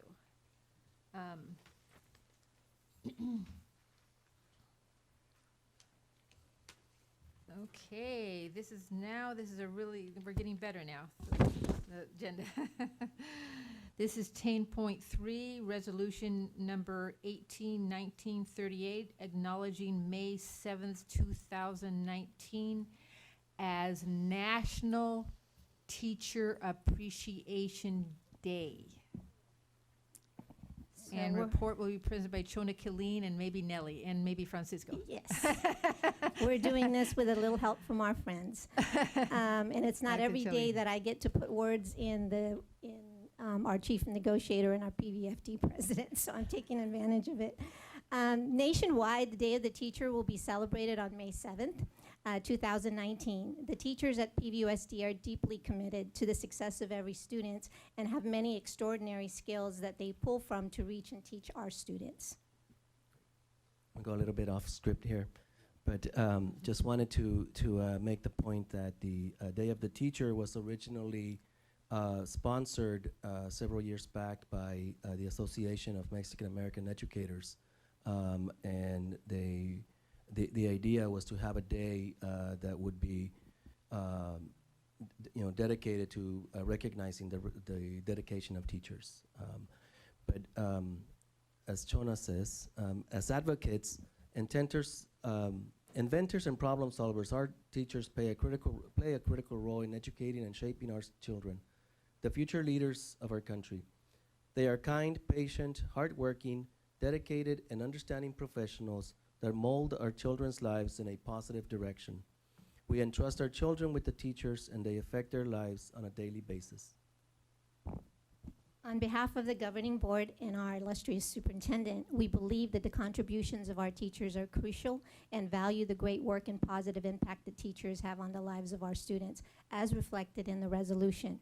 PVFT Chief Negotiator will read the English version of the resolution, and I've been learning some Spanish from some teacher friends of mine, so I will try to translate the resolution in Spanish. Really? Whoa. So hopefully you can demonstrate how well we've been instructing you with your Spanish and others instructing you. All right, resolution declaring May 7th, 2019 as Day of the Teacher. Resolución declarando el 7 de mayo como Día del Maestro. The contribution of teachers is crucial in the lives of the students of Pajaro Valley Unified School District. Visto que la contribución de los maestros es crucial en la vida de los estudiantes del Distrito Escolar Unificado de Valle del Pajaro. The economic, political, and cultural well-being of this nation is enriched through public education and its teachers. El bienestar económico, político y cultural de esta nación se enriquece a través de la educación pública y sus maestros. The Pajaro Valley Unified School District has over 1,300 certificated employees. El Distrito Escolar Unificado de Valle de Pájaro tiene más de 1,300 empleados certificados. The Board of Trustees and citizens of the Pajaro Valley Unified School District are gratified by the dedicated hard work of our teachers.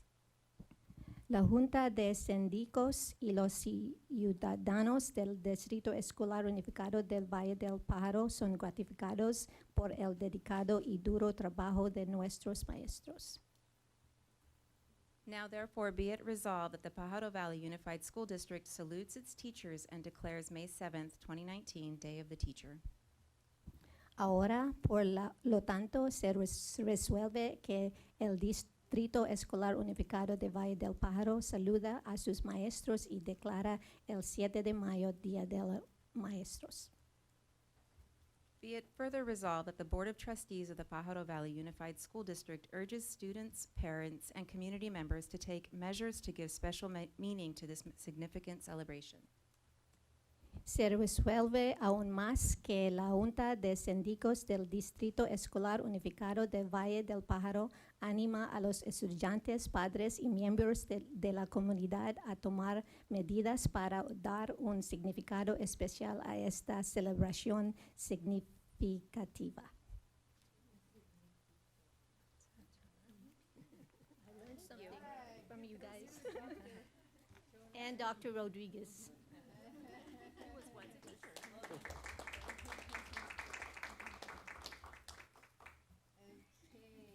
Any discussion from the board, or any public speakers? No. Any discussion to the board? Anybody want to say anything about how wonderful they are? No? I'd just like to make the motion to approve May 7th, 2019 as Teacher Appreciation Day. I'll second that. All right. We appreciate you. We want you to know. All those in favor? Aye. All those opposed? Passes 7-0. Of course it does. So now on 10.4, we're also going to do a resolution for National School Nurse Day. Pretty amazing. So the report will be done by Heather Gorman, Director of Special Services. Good evening. Good evening, President Osmondson, Board, Dr. Rodriguez, Cabinet. So yes, I don't know if I can quite follow that act, but I will try. May 8th, the day after the Teacher Appreciation Day, is our National School Nurse Appreciation Day. So I'm here to present a resolution for that, and just in English for now.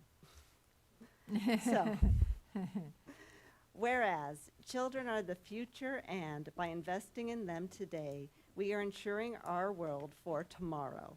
All students have a right to have their health needs safely met while in school, in a school setting. Children today face more complex and life-threatening health problems requiring care in school. School nurses have served a critical role in improving public health and ensuring students' academic success for more than 100 years. School nurses are professional nurses that advance the well-being, academic success, and lifelong achievement of all students by serving on the front lines and providing a critical safety net for our nation's most fragile children. School nurses act as liaisons to the school community, parents, and healthcare providers on behalf of children's health by promoting wellness and improving health outcomes for our community and children. School nurses are members of our school-based mental health teams, and school nurses understand the link between health and learning, and in a position to make a positive difference for children every day. Therefore, be it resolved, hopefully, that the PVUSD Board of Directors celebrates and acknowledges the accomplishments of school nurses everywhere and their efforts of meeting the needs of today's students by improving the delivery of healthcare in our schools and offering gratitude to school nurses by contributing to the community by helping students stay healthy in school and ready to learn, and keeping parents and guardians at work, not just on this National School Nurse Day, but at every opportunity throughout the year. That's it. We can clap for that one too. So yes, we appreciate our school nurses, and they have a lot of work to do, and they do so much for our children. So They do. yeah, Like they said, we don't probably have enough of them, but we do. They do really great work. they do. So is there any public speakers? No? Danny? Okay, is there any discussion from the board? Jennifer Holm, do you want to just, you're not a school nurse, but you are a nurse. Go ahead and say something as a So- nurse. The school board trustee nurse is very excited about this. And, you know, on behalf of registered nurses, thank you. Yeah, there you go. Thought you had to say something. You should say something. All right. So can I just, there's just a minor typo on your name, Karen, Okay. so we can get that fixed. Oh, yeah. Uh-oh, typo on my name. Okay. We'll get it fixed. We'll fix it. Okay, can I have a motion? I move to approve. A second. All those in favor? Aye. 7-0. Okay, there's another resolution. We're doing a lot of resolutions. Carol Ortiz, you're here again. We're having a resolution for what you do, number 181937, After School Professionals Week, from our after school. I'd like to distribute these packets to you all, if that's okay to Right. do. Is that Okay. Is that all right? Carol Ortiz, Director of Extended Learning. She's a director.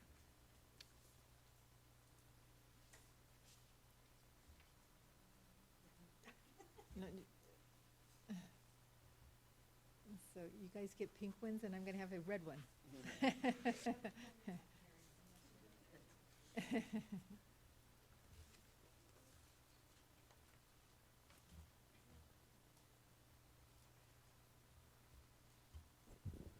Good evening again, President Osmondson, Superintendent Rodriguez, and Board. I'm Carol Ortiz, Director of Extended Learning Department, and the resolution going forward for you today is in celebration of National After School Professionals Week. It is being celebrated nationwide this whole week in acknowledgement of all the work done in the after-school programs across the nation. Here in PVUSD, we're very fortunate to provide grant-funded after-school programs to nearly 4,000 students every single day after school, grades K-12. At our high school level, we offer enrichment as well as credit recovery, which is a highly needed program in our schools.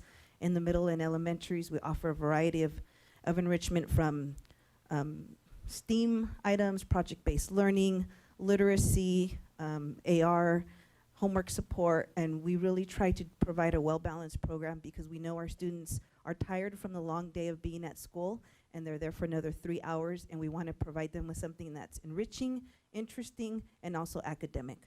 So I want to appreciate you. Excuse You me. do fitness too. Yes, which is what this packet I was going to bring to you after I talk about the resolution.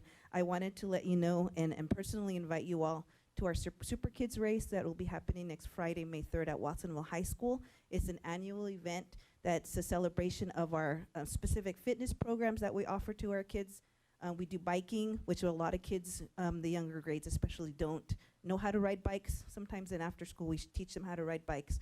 We provide water safety and exposure to water at the YMCA. We partner right now with the YMCA. We also do lots of nutrition and health classes to our students in after school. And all of the students who participate in our fitness classes are invited to the Super Kids race, and we do an obstacle course, provide food, fun, games, lots of fruit, our smoothie bike, and we would love to have you there and stop by for a visit on Friday, May 3rd at Watsonville High School in the backfield near the tennis courts from What about time? 3:30 to 5 or so in the afternoon. And the packet has information specifically of our Fitness for Life program that we offer and some of the things that our students participate in after school. So I just want to thank you for allowing me to bring this resolution forward and acknowledge all of the work that's done by our after-school staff. So is there a resolution you can read or no? If you want me to. It's a lot of whereas, but if you want me to, I can. Well, everybody else did. I know, it's like, it varies. I noticed the previous meeting, people didn't actually read it. This one did, so if you would like that, to have it on record, Well, I'd be happy to it's do it. only 9 o'clock. We have time. I'll read it really fast. How's that? Whereas April 22nd, April 26th, after-school programs across the nation will observe After-School Professionals Appreciation Week. Pajaro Valley Unified School District trustees and staff acknowledge our after-school professionals who provide a variety of extended learning opportunities during out-of-school hours that have a positive effect on our children, families, and our community. Whereas after-school professionals of the Pajaro Valley School District are fully committed to providing meaningful academic and enrichment opportunities for our students, such as art, music, STEM, fitness, nutrition, education, and more. These elements support the whole child, helping them reach their full potential. Whereas after-school professionals deserve appreciation for all that they do to children to enhance their education, promote physical and emotional health, provide a safe environment, and expose them to new experiences. And whereas the Pajaro Valley Unified School District is committed to supporting the professionals who provide expanded learning opportunities that help close the achievement gap and prepare young people to compete in the global economy. Thank you. Thank you. Okay, we're gonna have a motion. I'll move to approve the after-school professionals week. I'll second that. Oh, Okay, and there's no second. All those in favor? Aye. All those opposed? 7-0. Thank you for your support. Thank you. Okay, this is 10.6, memorandum of understanding between Pottle Valley Unified School District, Migrant and Seasonal Head Start, and Pacific Oaks College. You're gonna prepare the report, Angelica, you. No, it's on here.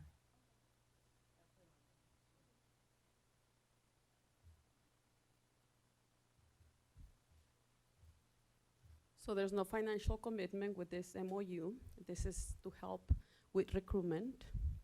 And we just finished a cohort with Pacific Oaks College in December, where 19 staff members and family child care home providers acquired their bachelor's degree in human development. Wow. So we're gonna start another one, and I'm requesting your approval to start the other one. We're helping with recruitment, and that helps Migrant Head Start staff members to meet requirements, qualification requirements. Wow, that's so great. Okay, is there any public speakers? Any, go ahead. Hi. Is this only for migrant Head Start staff? No, it's for It's child open to the development. community. Yeah, to anyone in CSEA who wants, right? Yeah, Wants to earn. anybody. We send flyers throughout the county and invited people to participate.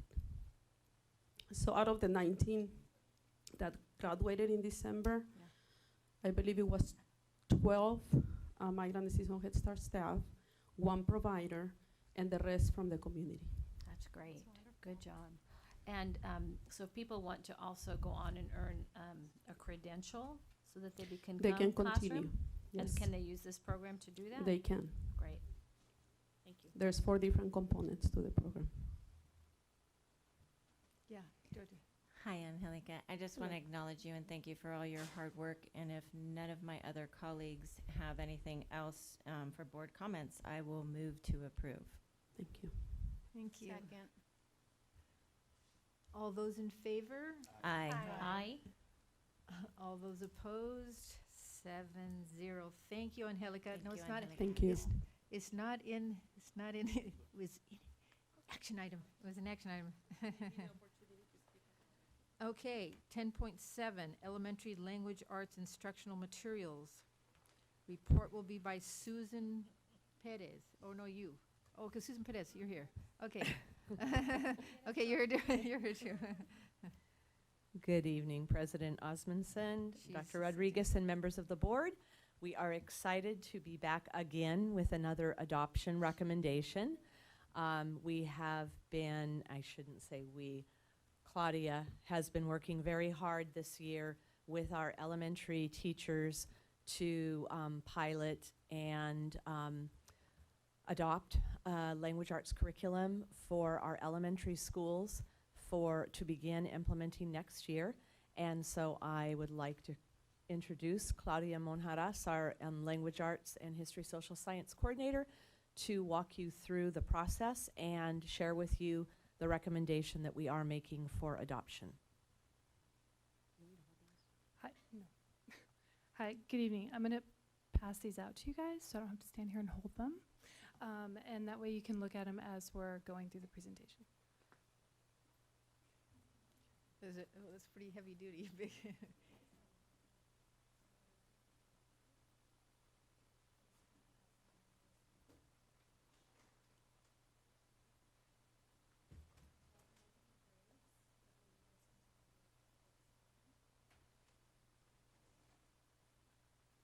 Yeah, it's a heavy bag you're carrying, my dear. Exactly.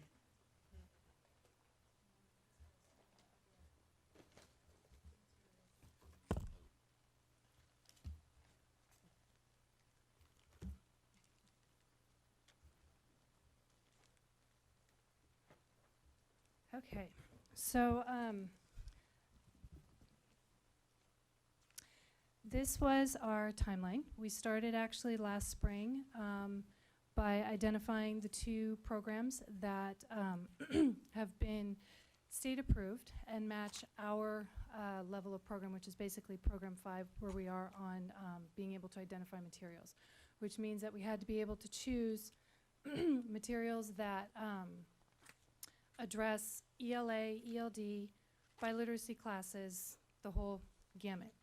And there's actually only 2 of the programs that have been state approved, and those were the ones that we ended up piloting. So you can see our timeline here.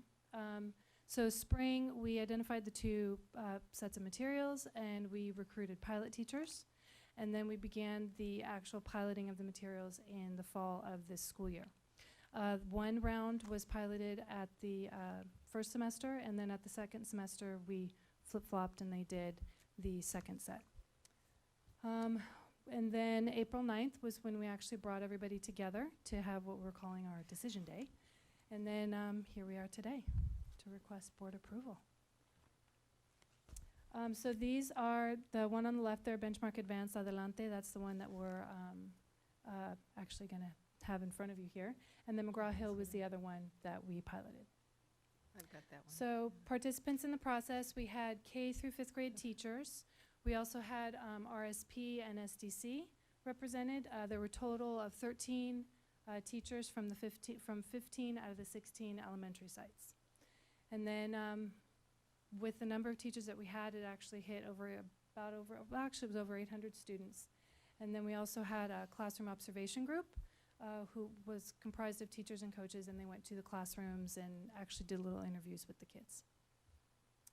So during the 2 8-week pilot time frame that we had, one in the fall, one in the spring, there were actually 6 areas of criteria that we evaluated the program on, and those 6 criteria are determined from the pilot handbook, the toolkit. Thank you, Mike. The toolkit, the ELA toolkit for piloting materials. And then, which is actually that little picture right there on the left. And then what we did was we took those 6 criteria, and at the very beginning of the year when we first brought the teachers together, we actually went through and had them help co-create the criteria for each of those sections. And then on decision day, we brought everyone together again. It was, we had 8 to 3 scheduled just to make sure that we had plenty of time. We spent the bulk of the morning, sorry, let me bring this up here. We spent the bulk of the morning, we went through and spent time going over, sharing the district level analysis, and after each one of those chunks of time where we presented what we found, and it was slides showing each of the curriculum side by side and what we noticed with it. Then teachers were actually sitting in mixed groups based on grades and sites so that they could then have discussion within their group time, and then we gave them an opportunity to be able to share out as a whole group in the room. So there were different areas that we touched on that decision day. There was the SIPS integration, there was a workshop model piece, assessment, ELD comparisons, and possibilities for science integration. So we tried to cover as wide of a gamut as we could, touching on different areas that affect our sites in different ways. So then for scoring, so I want to kind of explain where this number came from. For scoring and voting, they had their copy of the rubric, and then they were able to make notes, whatever comments that they felt were important for them to remember, because when we did the actual end-up voting sheet, for each of the criteria piece, they needed to score it on a 1 to 5 and then be able to talk about rationale for that. And then at the very end, this was the last question where it says, which instructional materials best support our students to be college and career ready? We had, out of the 46 respondents, 28%, which is about 13 of the folks who voted, actually voted for Wonders, and then the rest of the group voted for Benchmark. Okay. All right, so here's our request. Based on this, teachers voted to recommend benchmark Advance Adelante for kinder through 5th grades to the Board of Trustees for approval as the new elementary school language arts adoption beginning in the fall of 2019-2020 school year. Oh, yeah, right. There it is. What I just read to you. Okay, so thank you so much for what you've explained to us, and I tried to look through it as much as I could. Are there any public speakers to this item? Any discussion from the board about what she has said? So what is your plan? Can you elaborate a little bit to roll out the new curriculum? Yes, so we are actually going to roll out with 9 out of the 16 sites next year. What that means is those will be the sites that will be implementing school-wide. We have divided out support for each of the sites in terms of coaching support, my support, just basically district level. And then we have trainings that we have scheduled.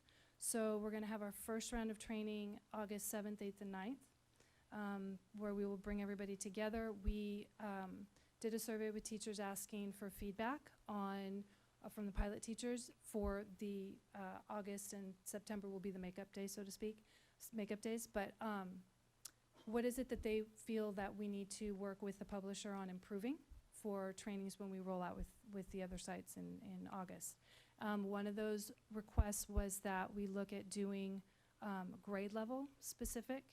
So that is one of the things that we'll be making a change for when we do it in August, where they will be actually by grade level. So all of kinder, all of first, all of second, instead of doing by bands. That way they're actually getting specific training for them.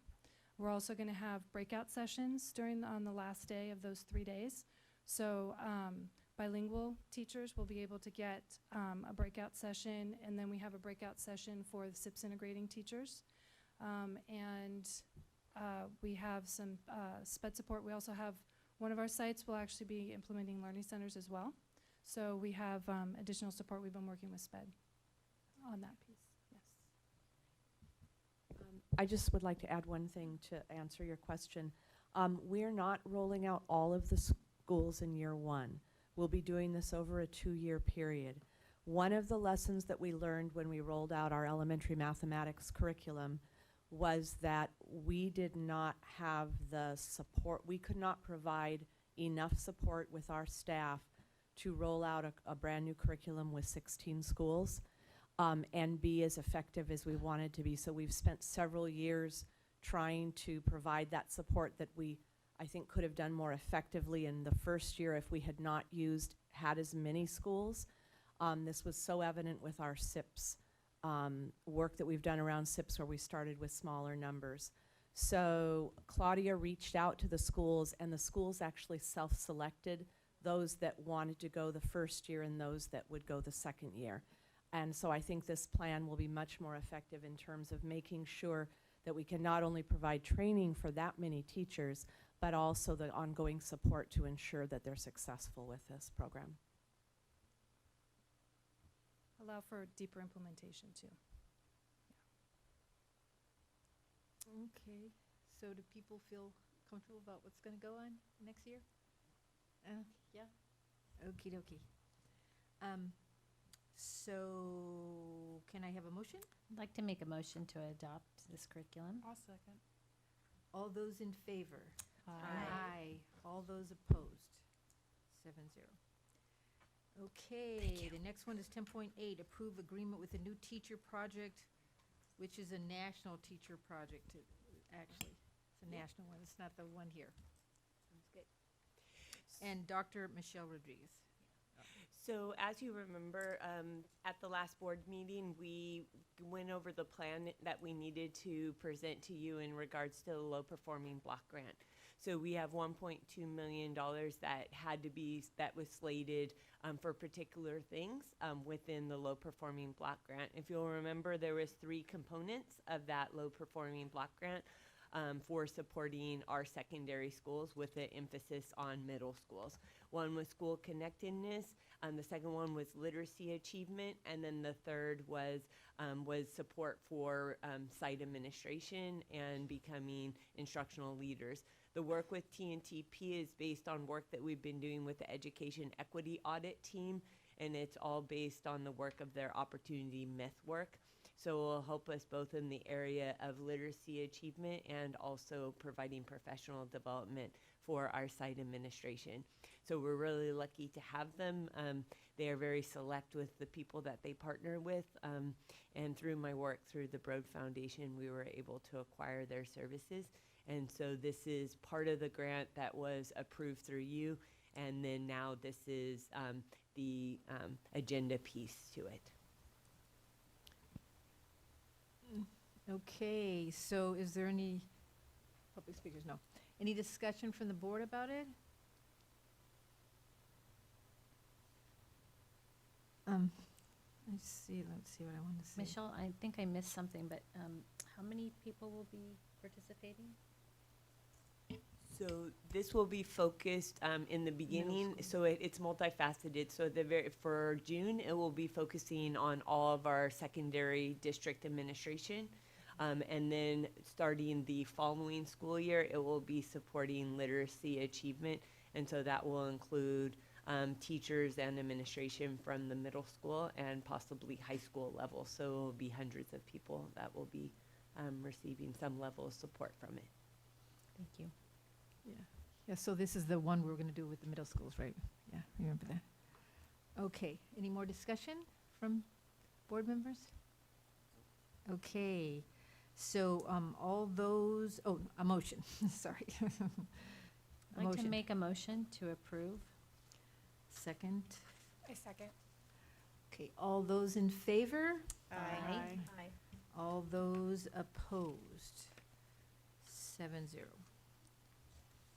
10.9, approved date change, and this is a simple one, for the regular board meeting on July 24th to July 10th, 2019, so that people can go on vacation, basically. So we can do it a little bit early so people can go on vacation afterwards.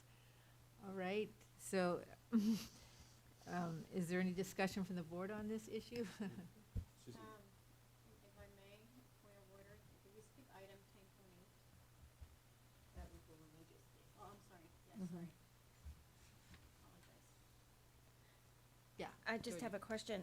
So when we look to set our calendar in our organizational meeting in December, will this be the theme we'll be taking forward to have it in the beginning of July versus the end of July going forward? Yes, so it For was, consistency? we had meant to make the change prior and it did not occur.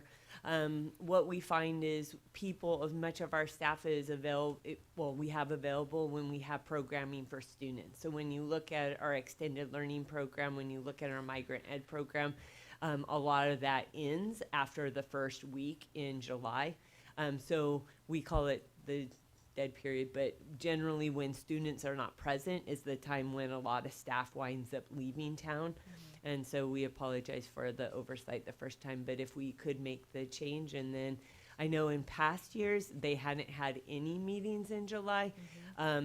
Now, because of the vast amount of initiatives we do tend to need to have a July meeting, which I know is a shift for some people. We'll try to make the July meeting short for you and do just action items and consent. And I would suggest, also, because you're saying, because they are, staff, teachers and such, and faculty are going out on break, so that we also not have any, items that would be of special and particular interest to those departments, because that would be unfair, Sure. just to look at, on this one and going forward as Yeah. well, since that's the direction. Thank you. Sounds good. Yeah, that sounds good. Okay, any motion? Do I have a motion? Move approval. I'll second. All those in favor? Aye. Aye. All those opposed? Okay, 10.10, approved job description, coordinator of student services. Report is by Dr. Chona Helene. Thank you, President Osmondson, Board Trustees, Dr. Rodriguez. As part of a restructure, a number of discussions for transparency's sake has been held with staff and PVFT, and we will continue to have those conversations. Our student services team continues to work diligently to ensure compliance with new regulations, grant requirements, and improve student services and program monitoring system to better identify and effectively address the needs of our students. As part of a comprehensive effort, a job description for a coordinator of student services has been created and submitted for review, as this position is critical to our efforts to better serve our students' academic and personal needs. This position and its duties will replace the current position of Healthy Start Coordinator, being vacated through a retirement. And as per the attached student services restructure regarding the salary of the coordinator and the director, over a 5-year period, we anticipate a $17,000 savings from the general fund, as we can tap into grant funding for these positions. And basically the duties for this position is under the general direction of the Director of Student Services. The coordinator of student services will assume oversight and responsibility for facilitation of increasing student connections, to include the following: attendance campaigns, PBIS, MTSS, student goal setting, as well as monitoring of site plans and data systems aligned to identifying and addressing student needs. All right, so, any discussion from the board?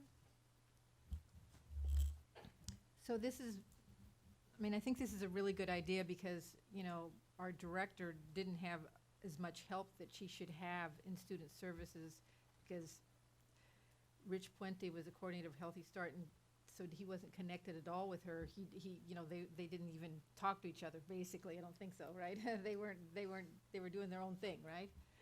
So to be able to make a position where, they're working together on all these different aspects of our school, PBIS, and there's a whole bunch of other ones she mentioned, which I think is really going to be a really good idea. Do people think that? Yeah. Okay. Can I have a motion? Move approval. Second. I'd like to second. In my mind, this is the emotional health and well-being of our students is, it can't be underestimated how important it is. It's important for their achievement in high school. It's important for their achievement in life. And so I want to thank Suzanne for the work that she's done so far, and I know she has worked with Rich Puente. Probably hand in hand. She doesn't. And congratulations on your upcoming retirement. We will miss you. Yeah. And so anyway, I'd like to second these important positions. Thank you. It's a very important position, yes. Oh, can I have all those in favor? Aye. Aye. All those opposed? 7-0. Okay. Let's see. Oh, we're getting finished, and look at how early we are. See? And so we're on the consent agenda. No. Oh. Point 12. Oh, really? Oh, whoops, I didn't see it. I didn't see it way in the end. Okay, we're almost there, though.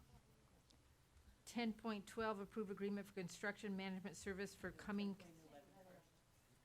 I'd like to apologize. I thought we were approving both in one Oh. shot, so I'm sorry, Karen. Oh, the I coordinator of think student I service and the director of confused you. student services. Wow, I thought they were all one thing, too. Okay, 10.11, approve revised job description for director of student services. Sorry about that, Shona. Thank you. Dr. Shona. President Osmondson, Board Trustees, Dr. Rodriguez. This position also is part of the comprehensive restructure of the department, and this is a job description that's being revised for the Director of Student Services position to better reflect the responsibilities of the position and more effectively serves our students' academic, personal, and emotional needs. And this will be under the general direction of the Assistant Superintendent of Secondary Education. And the director will direct the planning, development, organization, management, implementation of all aspects of student services programs, which will include alternative ed, child welfare and attendance, discipline, grant-funded programs, guidance services, Section 504 procedures, PBIS, counseling services, and school safety, and assure compliance with laws and regulations, as well as evaluates personnel. I just have a quick question, if there's no public speakers. So there's no additional cost, right? We're just revising essentially the job description? Yes. I was going to say, I think it's also to be able to link it more with this new position we're going to have, the coordinator of student services, that they can link it more together with those services so they can coordinate more together. I think having this new job description for them as well, right? Right, and actually, again, you know, just referring to the chart, the services reach structure chart for these positions, over a 5-year period, we do anticipate a savings from the general fund, simply because we will be able to tap into grant funding for these positions, Great. for both of these positions. Okay, can I have a motion? Move approval. Second. All those in favor? Aye. All those opposed? So sorry about that. Now I'm in 10.12, approve agreement for construction management services for coming constructions.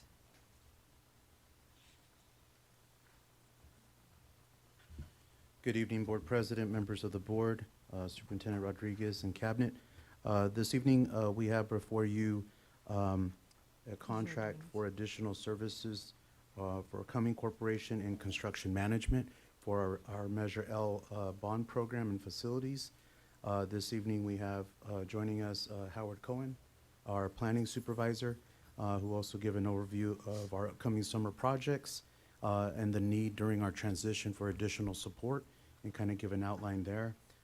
And then we'll also go through the projects that the Cumming Corporation team can walk us through, and they have a short PowerPoint. With that, I'll go ahead and introduce Howard. Dr. Rodriguez, Mr. Hodgson, board members. I'm actually the interim facility planning supervisor, not full supervisor. Can you hear me okay? This is right in the way. So right now, with all the projects we've been asked to assume this year, conflicted by the fact we've had staff transitions, as everyone probably knows. So we've been a little understaffed to accomplish all that work. That is 55 projects currently we have, either currently in construction, in design, construction upcoming when the summer starts. There's a lot going on. And while we're quite capable within our department, we do have 2 new members, and they are in the process of being trained. There's a lot to be trained on in our department. One has just recently started within the month, and one in the last 2 weeks.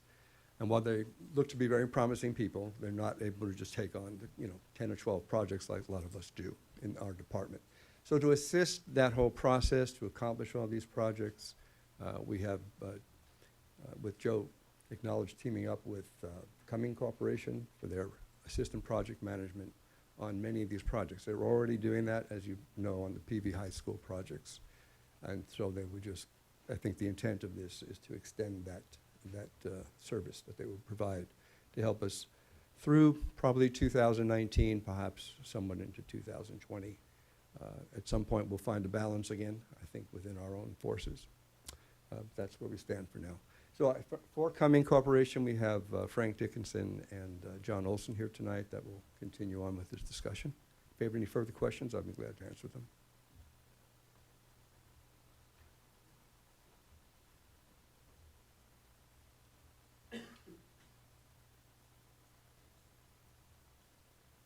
Board members, Dr. Rodriguez, thank you for having us present tonight. I know it's late. We'll try to keep this a little bit upbeat, because I know everybody's getting a little bit tired. But who's got the clicker? We've been asked, and the proposal that's been presented to you is to add an additional project manager for 6 current summertime projects on a variety of campuses. Plus a little bit of additional support. What you get with Cumming, currently, as Howard said, we have 1 project manager, Pamela Harnett, that's working on the Pajaro field, and we're going to add William Simon as a project manager for these other summertime projects. And of the 55 projects, we're going to work with Howard to help augment his staff to keep those other projects rolling.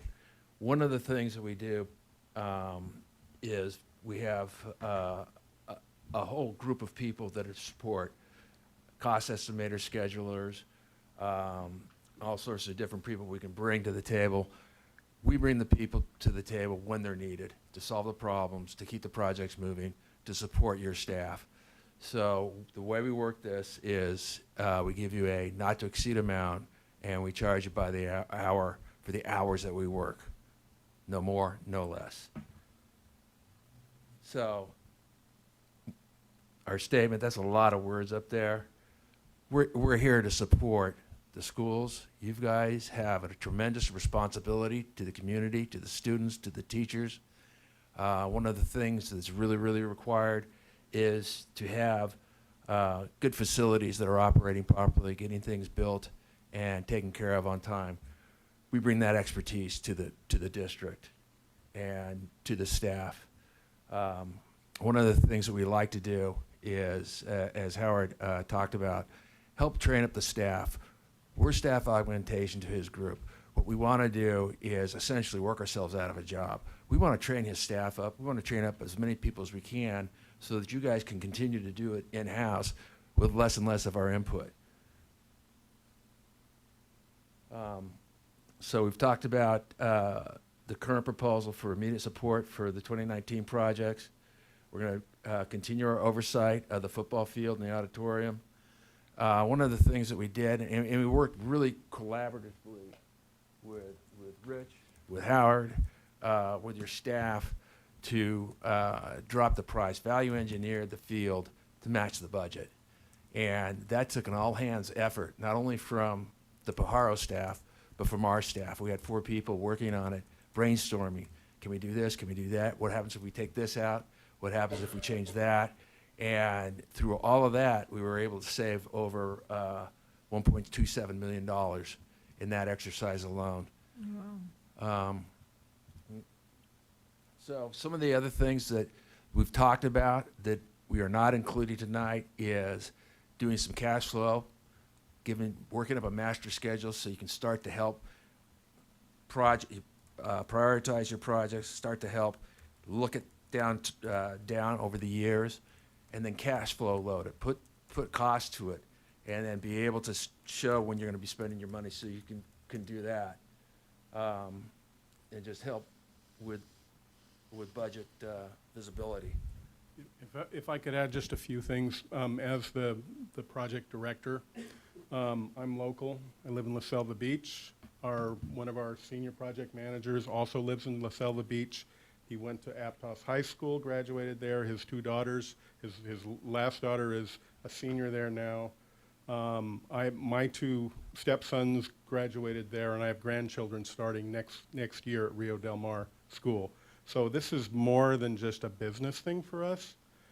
This is something that I, as a grandfather, am worried about my grandchildren, and want to help in any way that we can to have the district be able to do the facilities that the students deserve. That's good. So, again, this is kind of a summary slide up here. Some of the things we can do. We'll do as much or as little as you ask us to do. It's really, we'll be under the direction of Howard and Joe to do whatever you guys need, to provide that expertise when you really need it, just to help the district. We do value engineering, timeline savings. We do have lease back experience. What I bring to the table and when I get involved is when things go bad. I work with the attorneys, I work on contracts. I'm currently working with a couple different districts where they didn't hire us. They had projects that went bad, and now we're helping them solve projects. Took a project that was not going to finish on time, very high profile project, is going to finish on time. So we really like taking on tricky projects, and we just like supporting people. We have hundreds of districts that we've done work for, just as background. We have a lot of offices. We have Frank's office here in Santa Cruz. I'm out of the Sunnyvale office. And one of the other things we can provide is project controls, but that's not really what you're looking for tonight, but we can help with all of that. Again, this is how we go through it, understand the program, and understand the design, procurement, and construction, master schedule. I could go on for a long time, but I won't. We're seasoned professionals, we've got local team experience, effective communicators, and we are experts in program and project management. Thank you. Do you want to, yeah, questions? Any questions? Georgia, and then you. Let Kim go first. Thank you. I'm wondering where the money will be coming for to pay for this? Okay, great. All Thanks, right, Joe. so this is a non-general fund expenditure, so this will be out of the program oversight or program management of our bond program. So it'll be out of our bond program.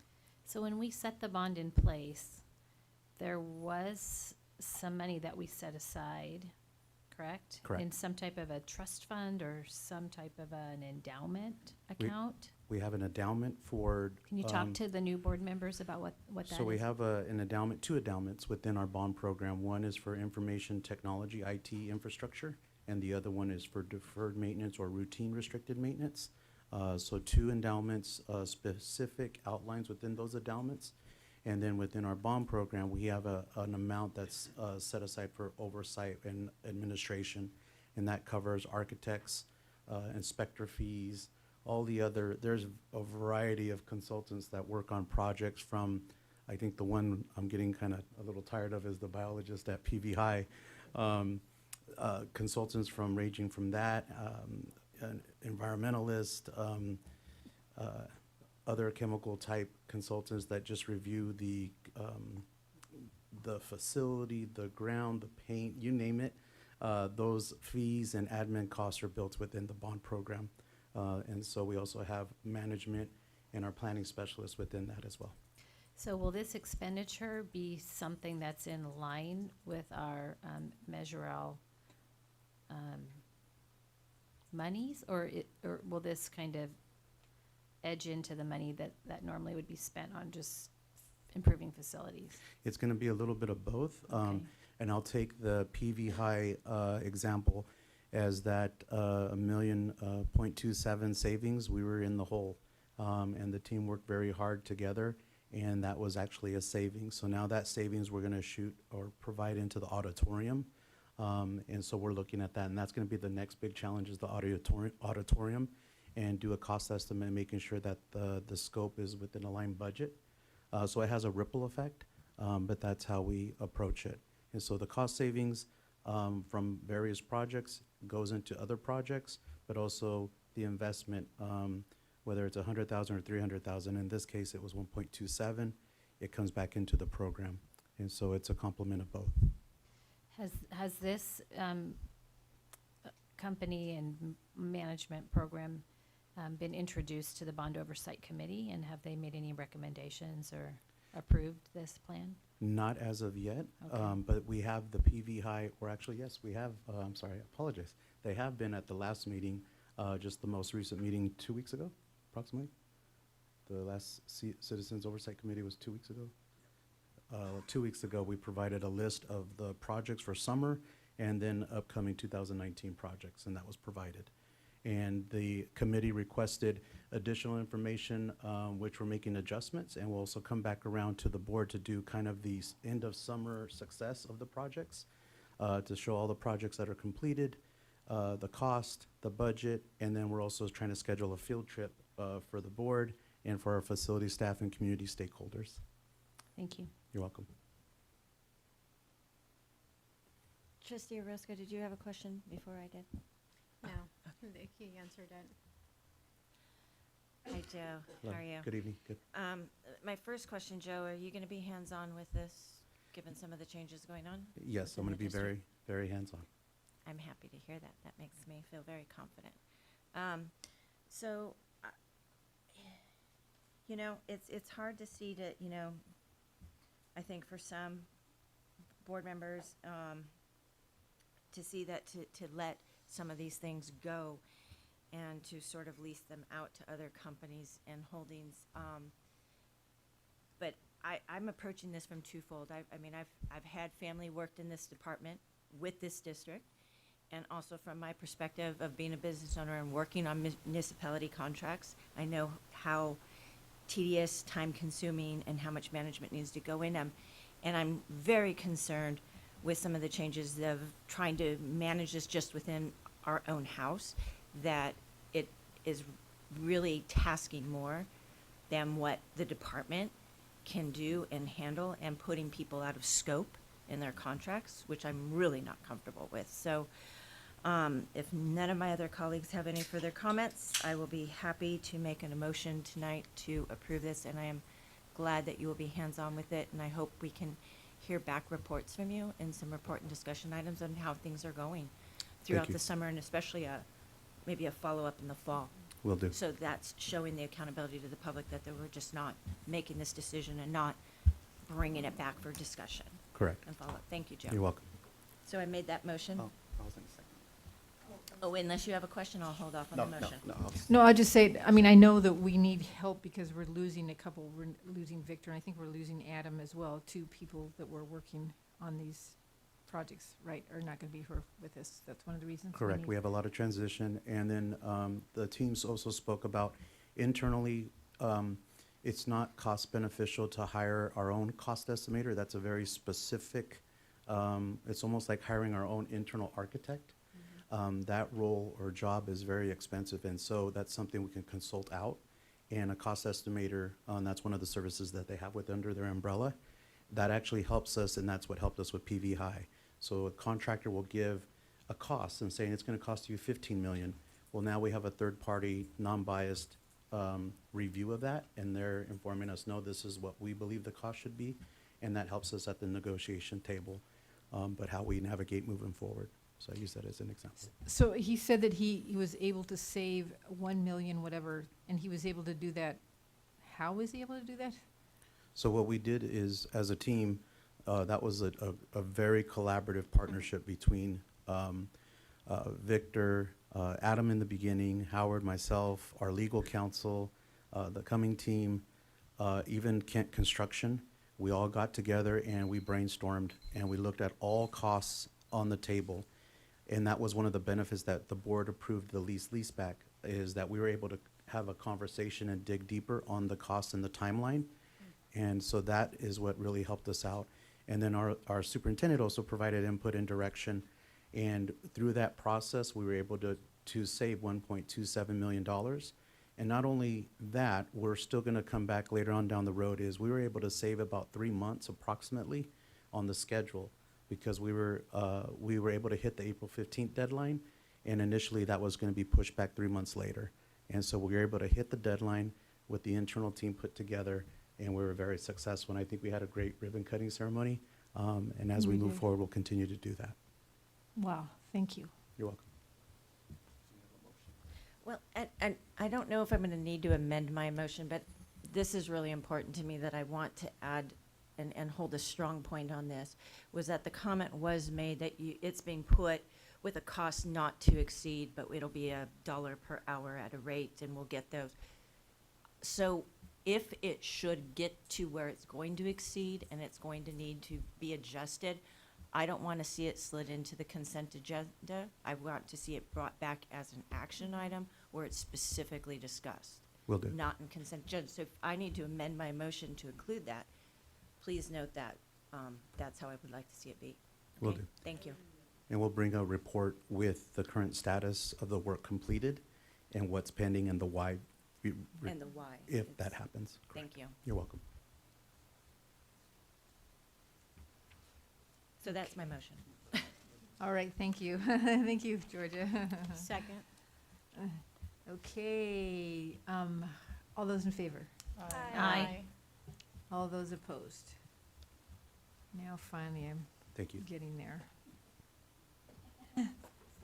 Okay, so we don't have any really big, huge things that we need to go over, I don't think, on the consent agenda, but there's no speakers, and Is there any items the board wishes to defer? No. Okay. Can I have a motion? I'll move to approve the consent agenda items. Second. Okay, all those in favor? Aye. All those opposed? Okay, thank you. So, we'll just go over our closed session items, and if you would mind, Maria, doing the expulsion suspensions. Okay. I move to approve the recommendation of the district administration for a suspended expulsion for the remainder of the 18-19 school year and the fall semester of the 19-20 school year with a placement at another school in the district on a strict behavior contract for 18-19-013.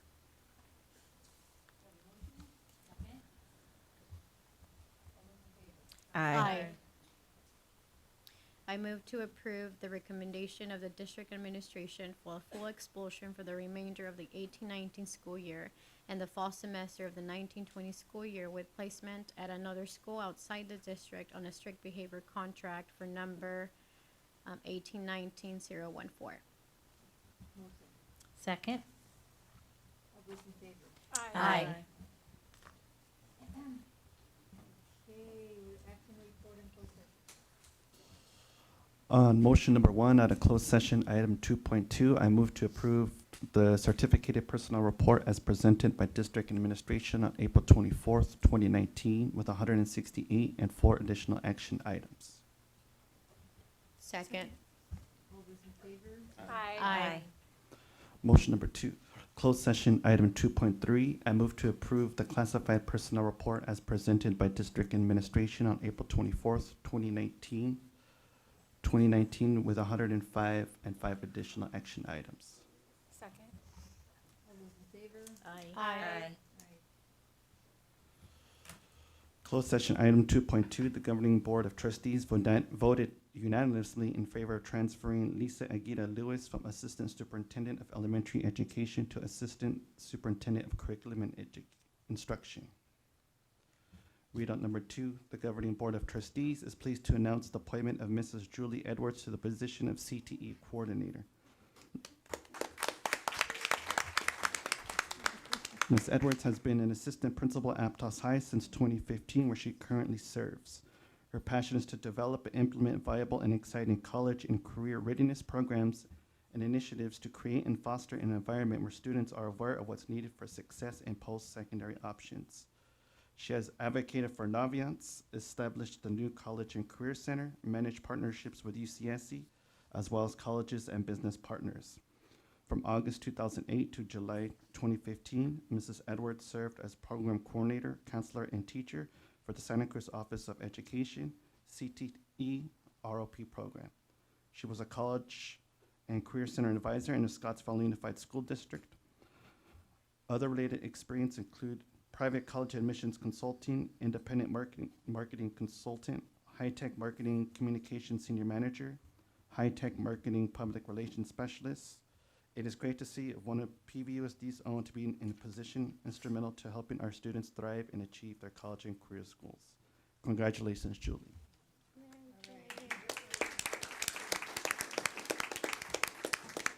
And one more, the foregoing last chance settlement agreed for classified employee number 1911 was approved at a regular called meeting of the governing board of the Pajaro Valley Unified School District on the 24th of April, 2019 by the following vote, 6 yeses, 1 no. And that is it. Thank you very much. So our next board meeting is scheduled for Wednesday, May 8th. Is it here? No, that's what I'm saying. It says here. It says here. So our next board meeting is scheduled for May 8th, but it's going to be at the city council department because we're going to do our art show of all of our students, you know, all the art that our students have done. And there's going to be, you know, you can go walk around and see all the art that the students have done there. and then we'll have our board meeting there too. Thank you.